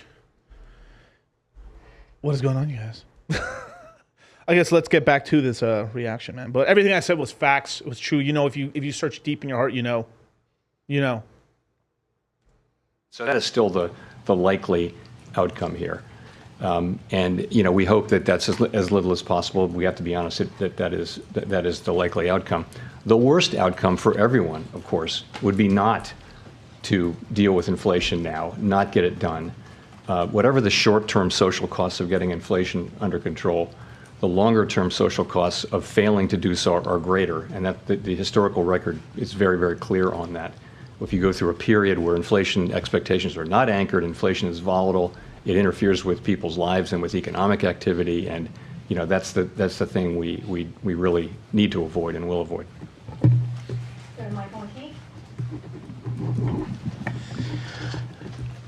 At this point, you say the policy is restrictive, but all year long we have seen growth surprise to the upside, unemployment to the downside, and inflation lately to the downside. So I'm wondering, by definition, should you be restrictive enough right now under these conditions? Do you think you might need to do more? Because I'm curious about what you see as inflation dynamics now. Is the economy still moving in a direction where it creates more inflation? People talk about base effects and higher energy costs, and now we have some large labor settlements. Or is the economy disinflating, and you're able to go back to the old Fed policy of opportunistic disinflation? So I'll just say, again, the broader picture of what we want to see is We want to see easing of supply constraints and normalization of pandemic-related distortions to demand and supply. We want to see economic growth running at moderate or modest levels to help ease inflationary pressures. We want to see continued restoration of supply and demand balance, particularly in the labor market, and all of that should lead to declining inflationary pressures. Now, what we see is we see those pieces of the puzzle coming together, and we're seeing evidence of those things now. But I would say that what our eyes are telling us is that policy has not been restrictive enough for long enough to have its full desired effects. So we intend, again, to keep policy restrictive until we're confident that inflation is coming down sustainably toward our 2% target, and we're prepared to further tighten if that is appropriate. So from what we see right now, it looks like he is going to get the soft landing he wants, outside of finally something cracking somewhere, basically. But because equities are still running pretty hot, we're going to get that 25 basis point increase, like I said. So that's what's kind of going on. And then the whole thing about holding it there for a while is basically, okay, we're going to stop and hold. I know I've said this before. I got to say it multiple times for people to understand. They're going to hold the rate high for a while, somewhere between probably like short end 4 months, but probably 6 months plus, somewhere around the either the same month of the Bitcoin halving or a month after. So April, May, somewhere around there, where they're going to hold the rates. And then from there, we'll start getting guidance that they're going to start lowering it 25 basis points at a time, unless something very strange happens in the economy or the world events, or we like get something crazy happen. And we think the process, still probably has a long way to go. Well, do you think under current conditions you are restrictive enough unless something changes? Well, I think we think today's rate hike was appropriate, and I think we're going to be looking at the incoming data to inform our decision at the next meeting about is the incoming data telling us that we need to do more, and if it does tell us that collectively, if that's our view, then we will do more. Thank you. Colby Smith with the Financial Times. If September is in fact a live meeting, how does that square with the need for a more gradual tightening pace that you spoke of last month in explaining the rationale for holding the funds rate steady at the June meeting? So a more gradual pace doesn't go immediately to every other meeting. It could be 2 out of 3 meetings, right? It just means if you're slowing down. The point really was to slow down the decision cycle as we get closer and closer to, we think, our destination. Right. And I wouldn't want to go automatically to every other meeting because I just don't think I think it's not an environment where we want to provide a lot of forward guidance. There's a lot of uncertainty out there. We just want to keep moving at what we think is the right pace. And I do think it makes all the sense in the world to slow down as we now make these finally judged decisions. And so that's what we did. And so I think it's possible, I mentioned before, it's possible that we would move at consecutive meetings. We're not taking that off the table, or we might not. It's really going to depend on what the data tells us. That's the best we can do. So we shouldn't assume that every other meeting is the lowest tightening frequency, let's say. It could be, longer intervals in between as well. I think we're going to I think we're going to make a decision about the next meeting, and then we're going to make a decision about the one after that, and I think it'll sort itself out. Thanks. Howard Schneider with Reuters.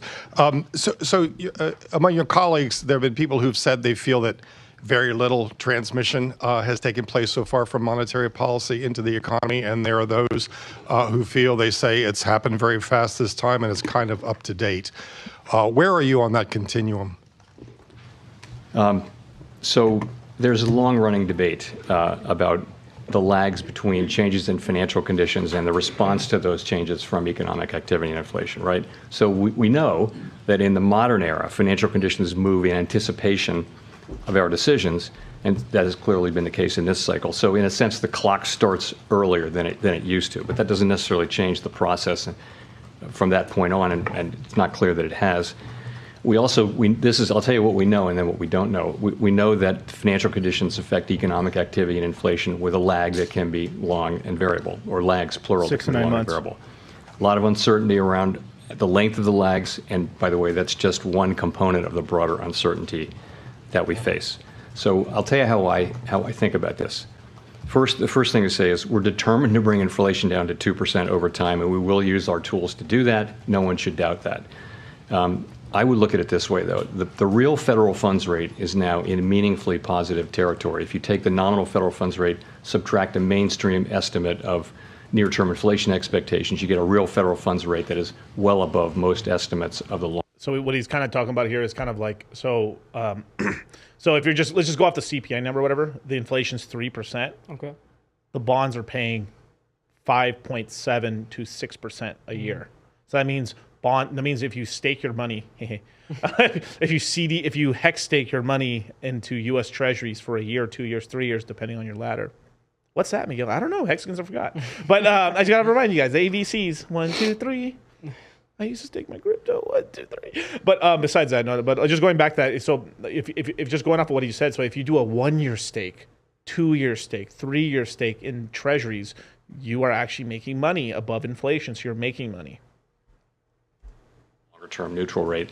So I would say monetary policy is restrictive, more so after today's decision, meaning that it is putting downward pressure on economic activity and inflation. We'll keep monetary policy. And I just want to pause this for 1 second. I had somebody say something about me saying this a couple of weeks ago. It did hit 12 cents. And then we had the Hex launch. Pulse chain launch, and then it went down. But it did hit 12 cents. You may have been seeing a video for So I'm gonna put this into the description in the so in the beginning, like I have my intro, and then there's like a not just a warning, but like a what do you call it? Like basically a heads up, right? Crypto videos kind of aged like milk.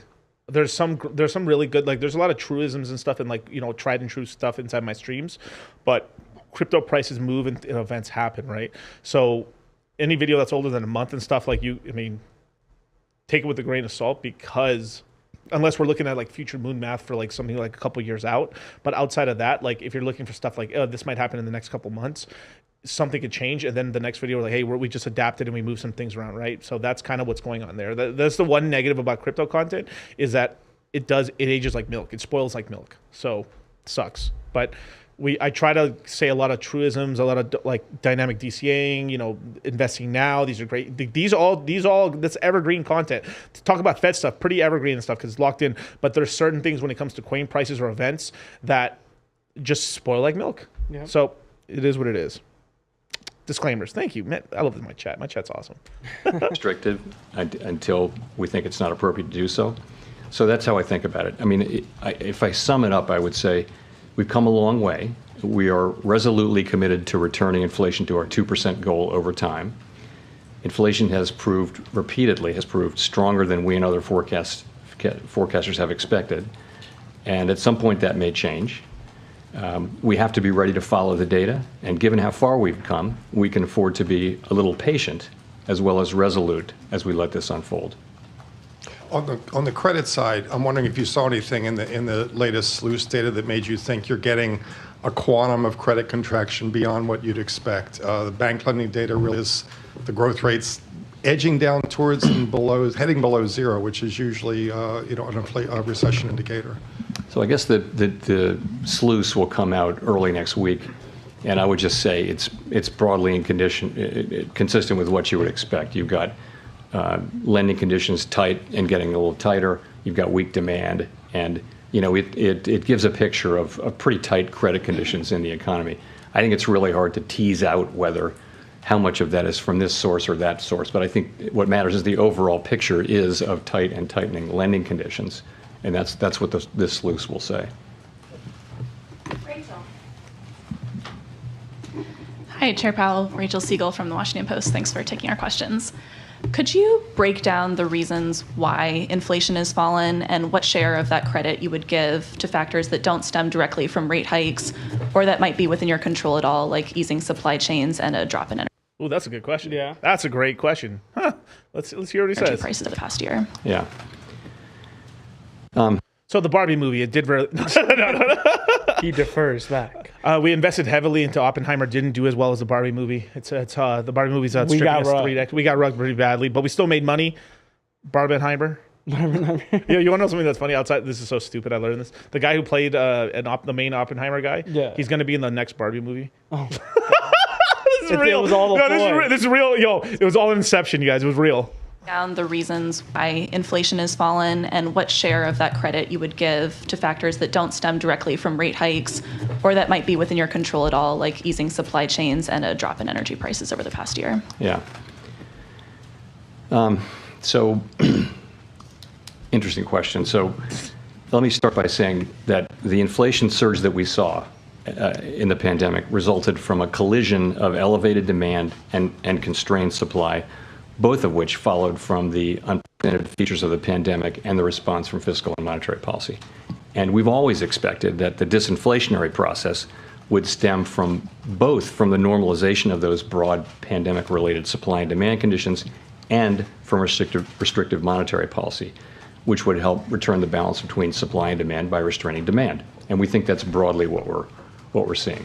So to go break it down a little further, of course, headline inflation has come down sharply from elevated levels as energy and food prices have come down, mostly due to reversal of the effects from the war in Ukraine. And that's a good thing. The public experiences that, as I mentioned earlier. For core inflation, I'd say there has been a role for both factors, both that I mentioned. Clearly, for goods, normalization of supply conditions is playing an important role, as is the beginning of the reversal of spending back into services and away from goods. Take autos as an example. The combination of an increase in sales and inventories, while vehicle inflation has decelerated, points to a substantial role for supply. But there's also a role for demand, as the loans and things like that are more expensive. So they're both working there. Housing services inflation now starts to move down. Clearly, higher rates have slowed the housing market. I would say monetary policy is working about as we expect, and we think it'll. He basically says, "Yo, fuck all that other shit. Yo, we control this market." Everything. He's like, us increasing rates is essentially over time. It's kind of done like this boom effect afterwards. Yeah. That's starting to lower all the. I mean, it's basically says because we made the economy slow down. Car inventory has gone up, and then because the interest rates are high, less people want to take out their cars and stuff, unless for business expenses or a business thing. Like you could buy yourself like a Tesla X under a business, get the whole shit written off, and if you drive it for just a little bit to hit the minimum requirements, it's free, and so you get like 100 and some change thousand off your taxes. Nice. And then you could like either lease it or actually do payments on it and stuff like that. So there's multiple ways to do it and stuff. So there's a lot of that, or get certain size trucks and stuff for bit. I'm telling you, like buying a car isn't that stupid if you do it right. Yeah, like the F-150s. That's F-150s. That's why they're so fucking paid for, because they're all written off. Right. And then even because I saw someone in the chat earlier saying like Miguel paid like $100,000 for a car. Bro, I've already gotten like $130,000. Someone tried to buy it from me for $130K. It's already appreciated. It's already appreciated, but it's because it's the last. I've got the fastest one they've made for a Charger. Now, there is a faster Challenger that you can still get this year. Yeah, the 170. The Goblin. The Goblin. No, not the Goblin. I thought the Goblin was the 1,000 horsepower and some change. I don't think it's called the Goblin. If we had Eric here, my brother, I have another brother called Eric. Another brother who's actually taller than me, believe it or not. A Giga Chad. Eric's pretty fucking buff. I'm the oldest. This is the youngest. So my middle brother Eric, what is it, 6'3"? Yeah, he's 6'3". 6'3", fucking lean as a motherfucker. He's like lean at 230 right now. I'm over here just giving the deets and shit. I'm gonna get this fucker to the party too. Out here slaying, just like. Left and right. That's an inside brother joke. But I lost my train of thought. Oh yeah. Just I make decent purchases and always make money. So yeah, let's continue on. Play an important role going forward, in particular in non-housing services, where really we think that's where the labor market will come in as a very, very important factor. So we think both of those sources of disinflation are playing an important role. And just to follow up, do you think that of those two sources, that core will rely more heavily on seeing an impact from rate hikes, or is there a more even split there too? I think monetary policy is going to be important going forward, because we're sort of reaping now the benefits of the reversal of some of the very specific pandemic things. We're seeing that with goods in particular, with supply chains and shortages moving, and we're seeing. So I think going forward, monetary policy will be important, particularly in the sector, in the non-housing services sector. Edward. Thank you, Chair Powell. First, let me compliment your tie, the choice of tie. So thanks for taking our question. What? He's like, thanks for the choice of tie, man. G shit, what's up? Sorry, catch this fucker. Edward. All right. Thank you, Chair Powell. First, let me compliment your tie, the choice of tie. So thanks for taking our question. So the Beige Book, it said, input cost pressures remain elevated for services firms, but eased notably for manufacturing sector. Is that an indication that there's a wage inflation pressure? And how do you target and pressure on the wage inflation without pushing the economy into recession? I think as it relates to goods, it's really an indication that supply chains and shortages are easing. And so what was the first part of it? So wage inflation, like how do you target wage inflation without pushing an economy into a recession? I don't think we're targeting wage inflation. I think what we're looking for is a broad cooling in labor market conditions, and that's what we're seeing. So wages have actually been gradually moving down. So he just says we're not trying to have more people get paid more money for their jobs. We're trying to keep them where they're at. And just crash the prices and everything, Exactly. and everything else. Whoever has a job. Yeah. But I know your kids ain't going to eat. They're still at levels that would be consistent over a. I will say one last thing. You're right. Now looking at it, my boy is actually wearing a Grimace tie. I will say this. This is a big marketing move right here. Is that like McDonald's put Grimace's birthday on Pride Month, and they managed to they saw what happened to Bud Light, and they're like, okay, how can we make a meme? And I will say the people working for McDonald's, there's some big meme stuff going down. Yeah. Like they memed up the whole Grimace shake shit with the purple thing for Pride Month, and so they completely how can we not remind people that we're ditching Pride Month, but it's Grimace's birthday, and then we make it this whole meme about everyone drinks a Grimace shake and they throw up. They completely jujitsu the LBGT thing, and nobody even noticed. Shout out to McDonald's. That was a pimp move. Yes, sir. Long period of time with 2% inflation. Nonetheless, we're making progress there. And by so many indicators, labor market demand is cooling. You can look at surveys by workers and businesses who see that. You can look at the quits rate normalizing. You can look at job openings coming down. You can look at just job creation in the establishment survey has, it's still at a high level, but it was at really an extraordinarily high level for most of the last 2 years. So you see cooling, particularly in private sector in the last, in the last report. So I think we see that, and it's happening at a gradual pace. So that's actually not a bad thing in a sense, because if what we see is a labor market, very strong demand for labor, which is really the engine of the economy. People are getting hired, many people going back to work, getting wages, spending money, and that's really what's driving the economy. But that it's gradually slowing, it's gradually cooling. That's a good prescription for getting where we want to get. But still, we see a push to raise minimum wage. We're seeing a lot of unions go on strike or threaten strike. And the common thing is they come out with agreements like big pay increases, like UPS, and we have the auto workers coming up. Are you concerned then about a trend of series of big unions, these contract pushing wage inflation then? Not for us to comment on contract negotiations. Not our job, not our role. We monitor these things and we'll keep an eye on them. But really, that's something that's handled at that level. And yeah, and the reason why they're asking for more money, right? With not just UPS, there's more and more purchases over time, right? Because we're heading to this Ready Player One world. If you haven't, let me make a recommendation to you guys. Besides the Crypto Mindset Meetup 2023, which is only $400, all the money will be used to have a fun time in Las Vegas.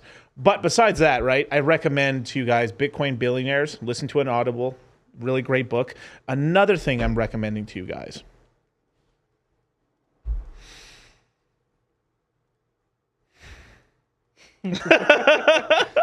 No, all joking aside. Another thing I'm recommending to you guys is just look how what's going on with Ready Player One, right? Is Ready Player One is not so if you watch that movie, it's not as dystopian as we're going to hit somewhere between where it's not as dystopian as the movie, but not as fairy tale as well. Somewhere in the middle there, right?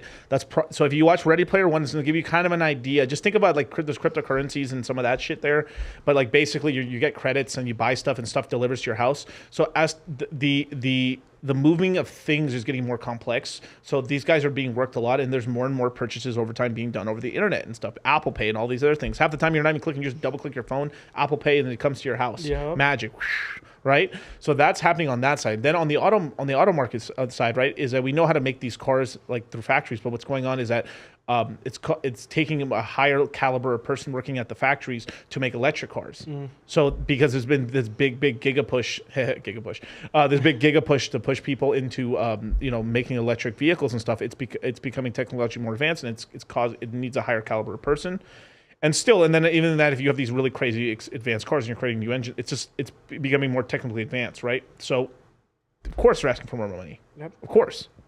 And we're also getting more of the we're having factories repatriate back to Mexico. Back from China to Mexico, as well as you're getting some of the higher end manufacturing back in the States as well. And you're having countries like Japan building out entire factories where their whole model is, okay, if we want to bring Toyota, we want to build in Korea, we'll build a plant in Korea, we'll build a plant in the United States.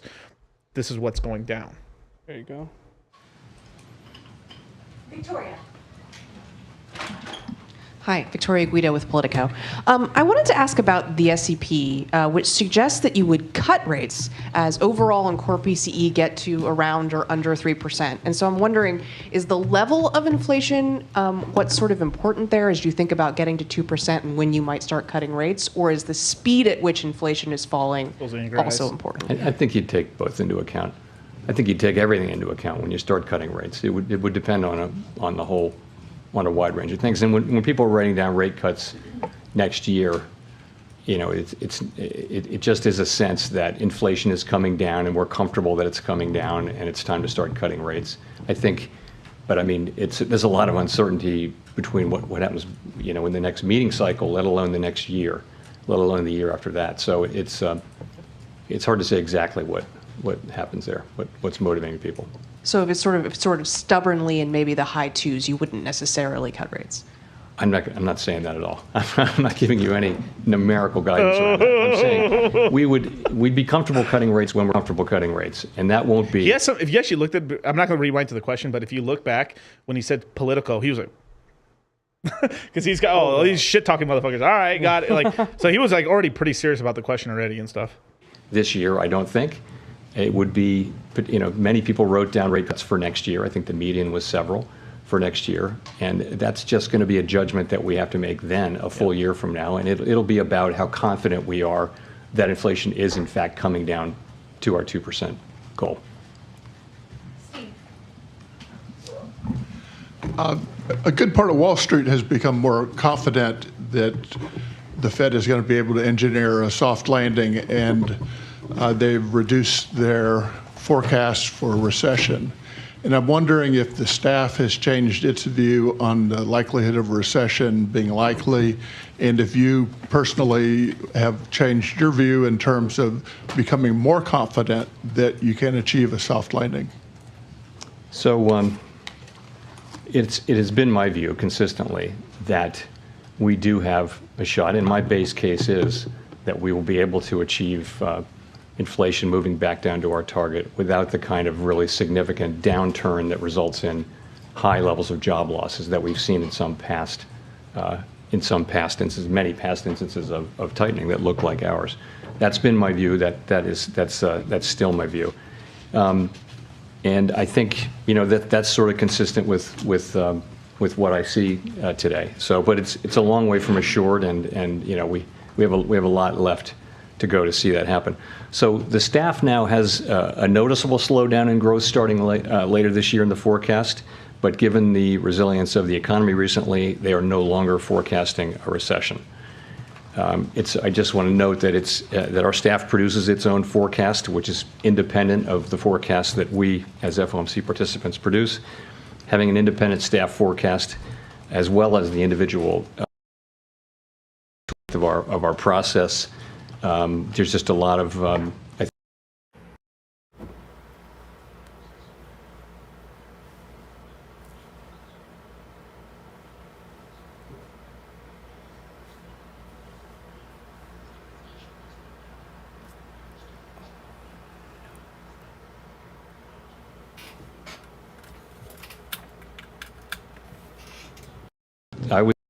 there's a pathway. And yes, that's a good way to think about it. We've seen so far the beginnings of disinflation without any real costs in the labor market, and right. That's a really good thing. I would just also say the historical record suggests that there's very likely to be some softening in labor market conditions. And consistent with having a soft landing, you would have some softening in labor market conditions. And that's still likely as we go forward with this process. But it's a good thing to date that we haven't really seen that. We've seen softening through not through unemployment, not through higher unemployment. We've seen softening through job openings coming down part of the way back to more. What, the streaming rug? Look, can you guys hear me? Yeah. DCC rug, Jerome? What's... Not too sure. Oh, okay. We all good right now, right?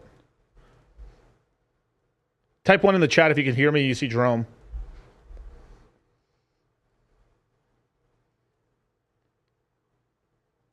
It went quiet for 8. Yeah, you can. Oh, okay, cool. We good. Yeah. More normal levels. The quits rate, so people are not quitting as much. We've seen participation, people coming in. Yeah, because of our great job, people can quit their jobs. I've never seen so many millennials and Zoomers not quit their jobs. Crackle. Openings coming down part of the way back to more normal levels. The quits rate, so people are not quitting as much. We've seen participation, people coming in, and so labor supply has improved, which has lowered the temperature in the labor market, which was quite overheated, going back a year or so. So we're seeing that kind of cooling, and that's very healthy, and we hope it continues. Thank you, Mr. Chairman. Jeff Cox from CNBC.com. You and other Fed officials in the past have suggested that you don't need to keep hiking until inflation hits 2%, that as long as you see continued progress. So I'm wondering, how close do you need to get with the inflation numbers coming down? How many months of data do you need to see that will give you sufficient confidence? And how far does this fight need to go before you're willing to kind of declare victory on it? So the idea that we would keep hiking until inflation gets to 2%, it would be a prescription of going way past the target. That's clearly not the appropriate way to think about it.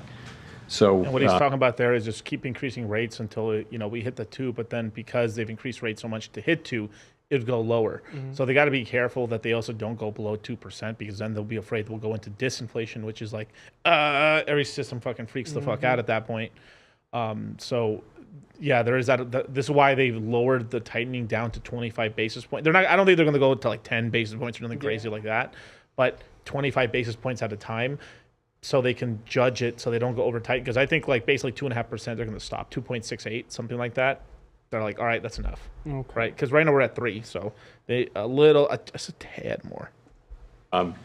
And I would have said that too, to that question, to make him answer something extra, is I would have said, because none of these guys have asked, like, so what happens if we actually, you over tighten and we go below 2% and we go to 1%? What would be the correction? What would that happen? That would be a really, because I know that would catch him, like, because none of them have asked him if the possibility of going below 2%. Why are they scared? Obama. In fact, if you look at our forecasts, the median participant, and again, these are forecasting out years, so take them with a grain of salt. But people are cutting rates next year because the federal funds rate is at a restrictive level. You hear that? You hear that shit? Your boy DC right again. They're forecasting out years, so take them with a grain of salt. But people are cutting rates next year because the federal funds rate is at a restrictive level now. So if we see inflation coming down credibly, sustainably, then we don't need to be at a restrictive level anymore. We can move back to a neutral level, and then below a neutral level at a certain point. I think we of course would be very careful about that. We'd really want to be sure that inflation is coming down in a sustainable level. And it's hard to make. I'm not going to try to make a numerical assessment of when and where that would be, but that's the way I would think about it. He won't, but I will. So it'd probably be like 2.7 to like that 3.25% in terms of where the rates. The high end would be like 3.5, but somewhere there in that range, in that 75 basis point range between 2.75 and 3.5%, where they just hold it for a long time there, because then they could just drop it close back to 0 again if somebody got in trouble, and then on top of that, they could just start printing money. They just wait for market Yeah. stability and then boom. Yeah. So I guess technically, I guess one thing I was wrong about was like I'd probably say that there's 3 bullets in the chamber. That means through special programs print money on the backside where it doesn't look like they're actually printing money, but they are. The other way, low rates down to 0 again, or gradually down to 0, and then the third bullet would be just print money literally and buy assets. So they have 3 bullets in the chamber. Back from the 36 chambers. But I think that's a great place to end it right there. A lot of the other questions from there are kind of like mid. Pretty mid and stuff. So, yeah, Kyle, do we have any super chats we've missed? Let me see. We have Harambe with the $2. Harambe? I had a dream about Kushner the other day. Really? And then Harambe with another $2 saying DCC is a real one. Keep telling the truth, man. Thank you, brother. I appreciate it. Perfect and stuff. So let me put this out here. And one last thing, you guys, man. I would love it to see you guys at the Crypto Mindset event, man. We're basically already at over 100+ people at the event.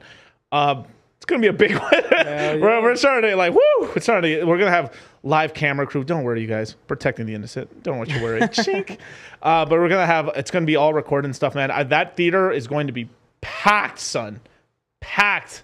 It's going to be packed and stuff. So it's going to be a really cool event, as well as I'll throw up the link later on my Twitter and stuff, but there's a place where you can hit up Netflix and tell them, hey, would you please add this as a suggested thing to add?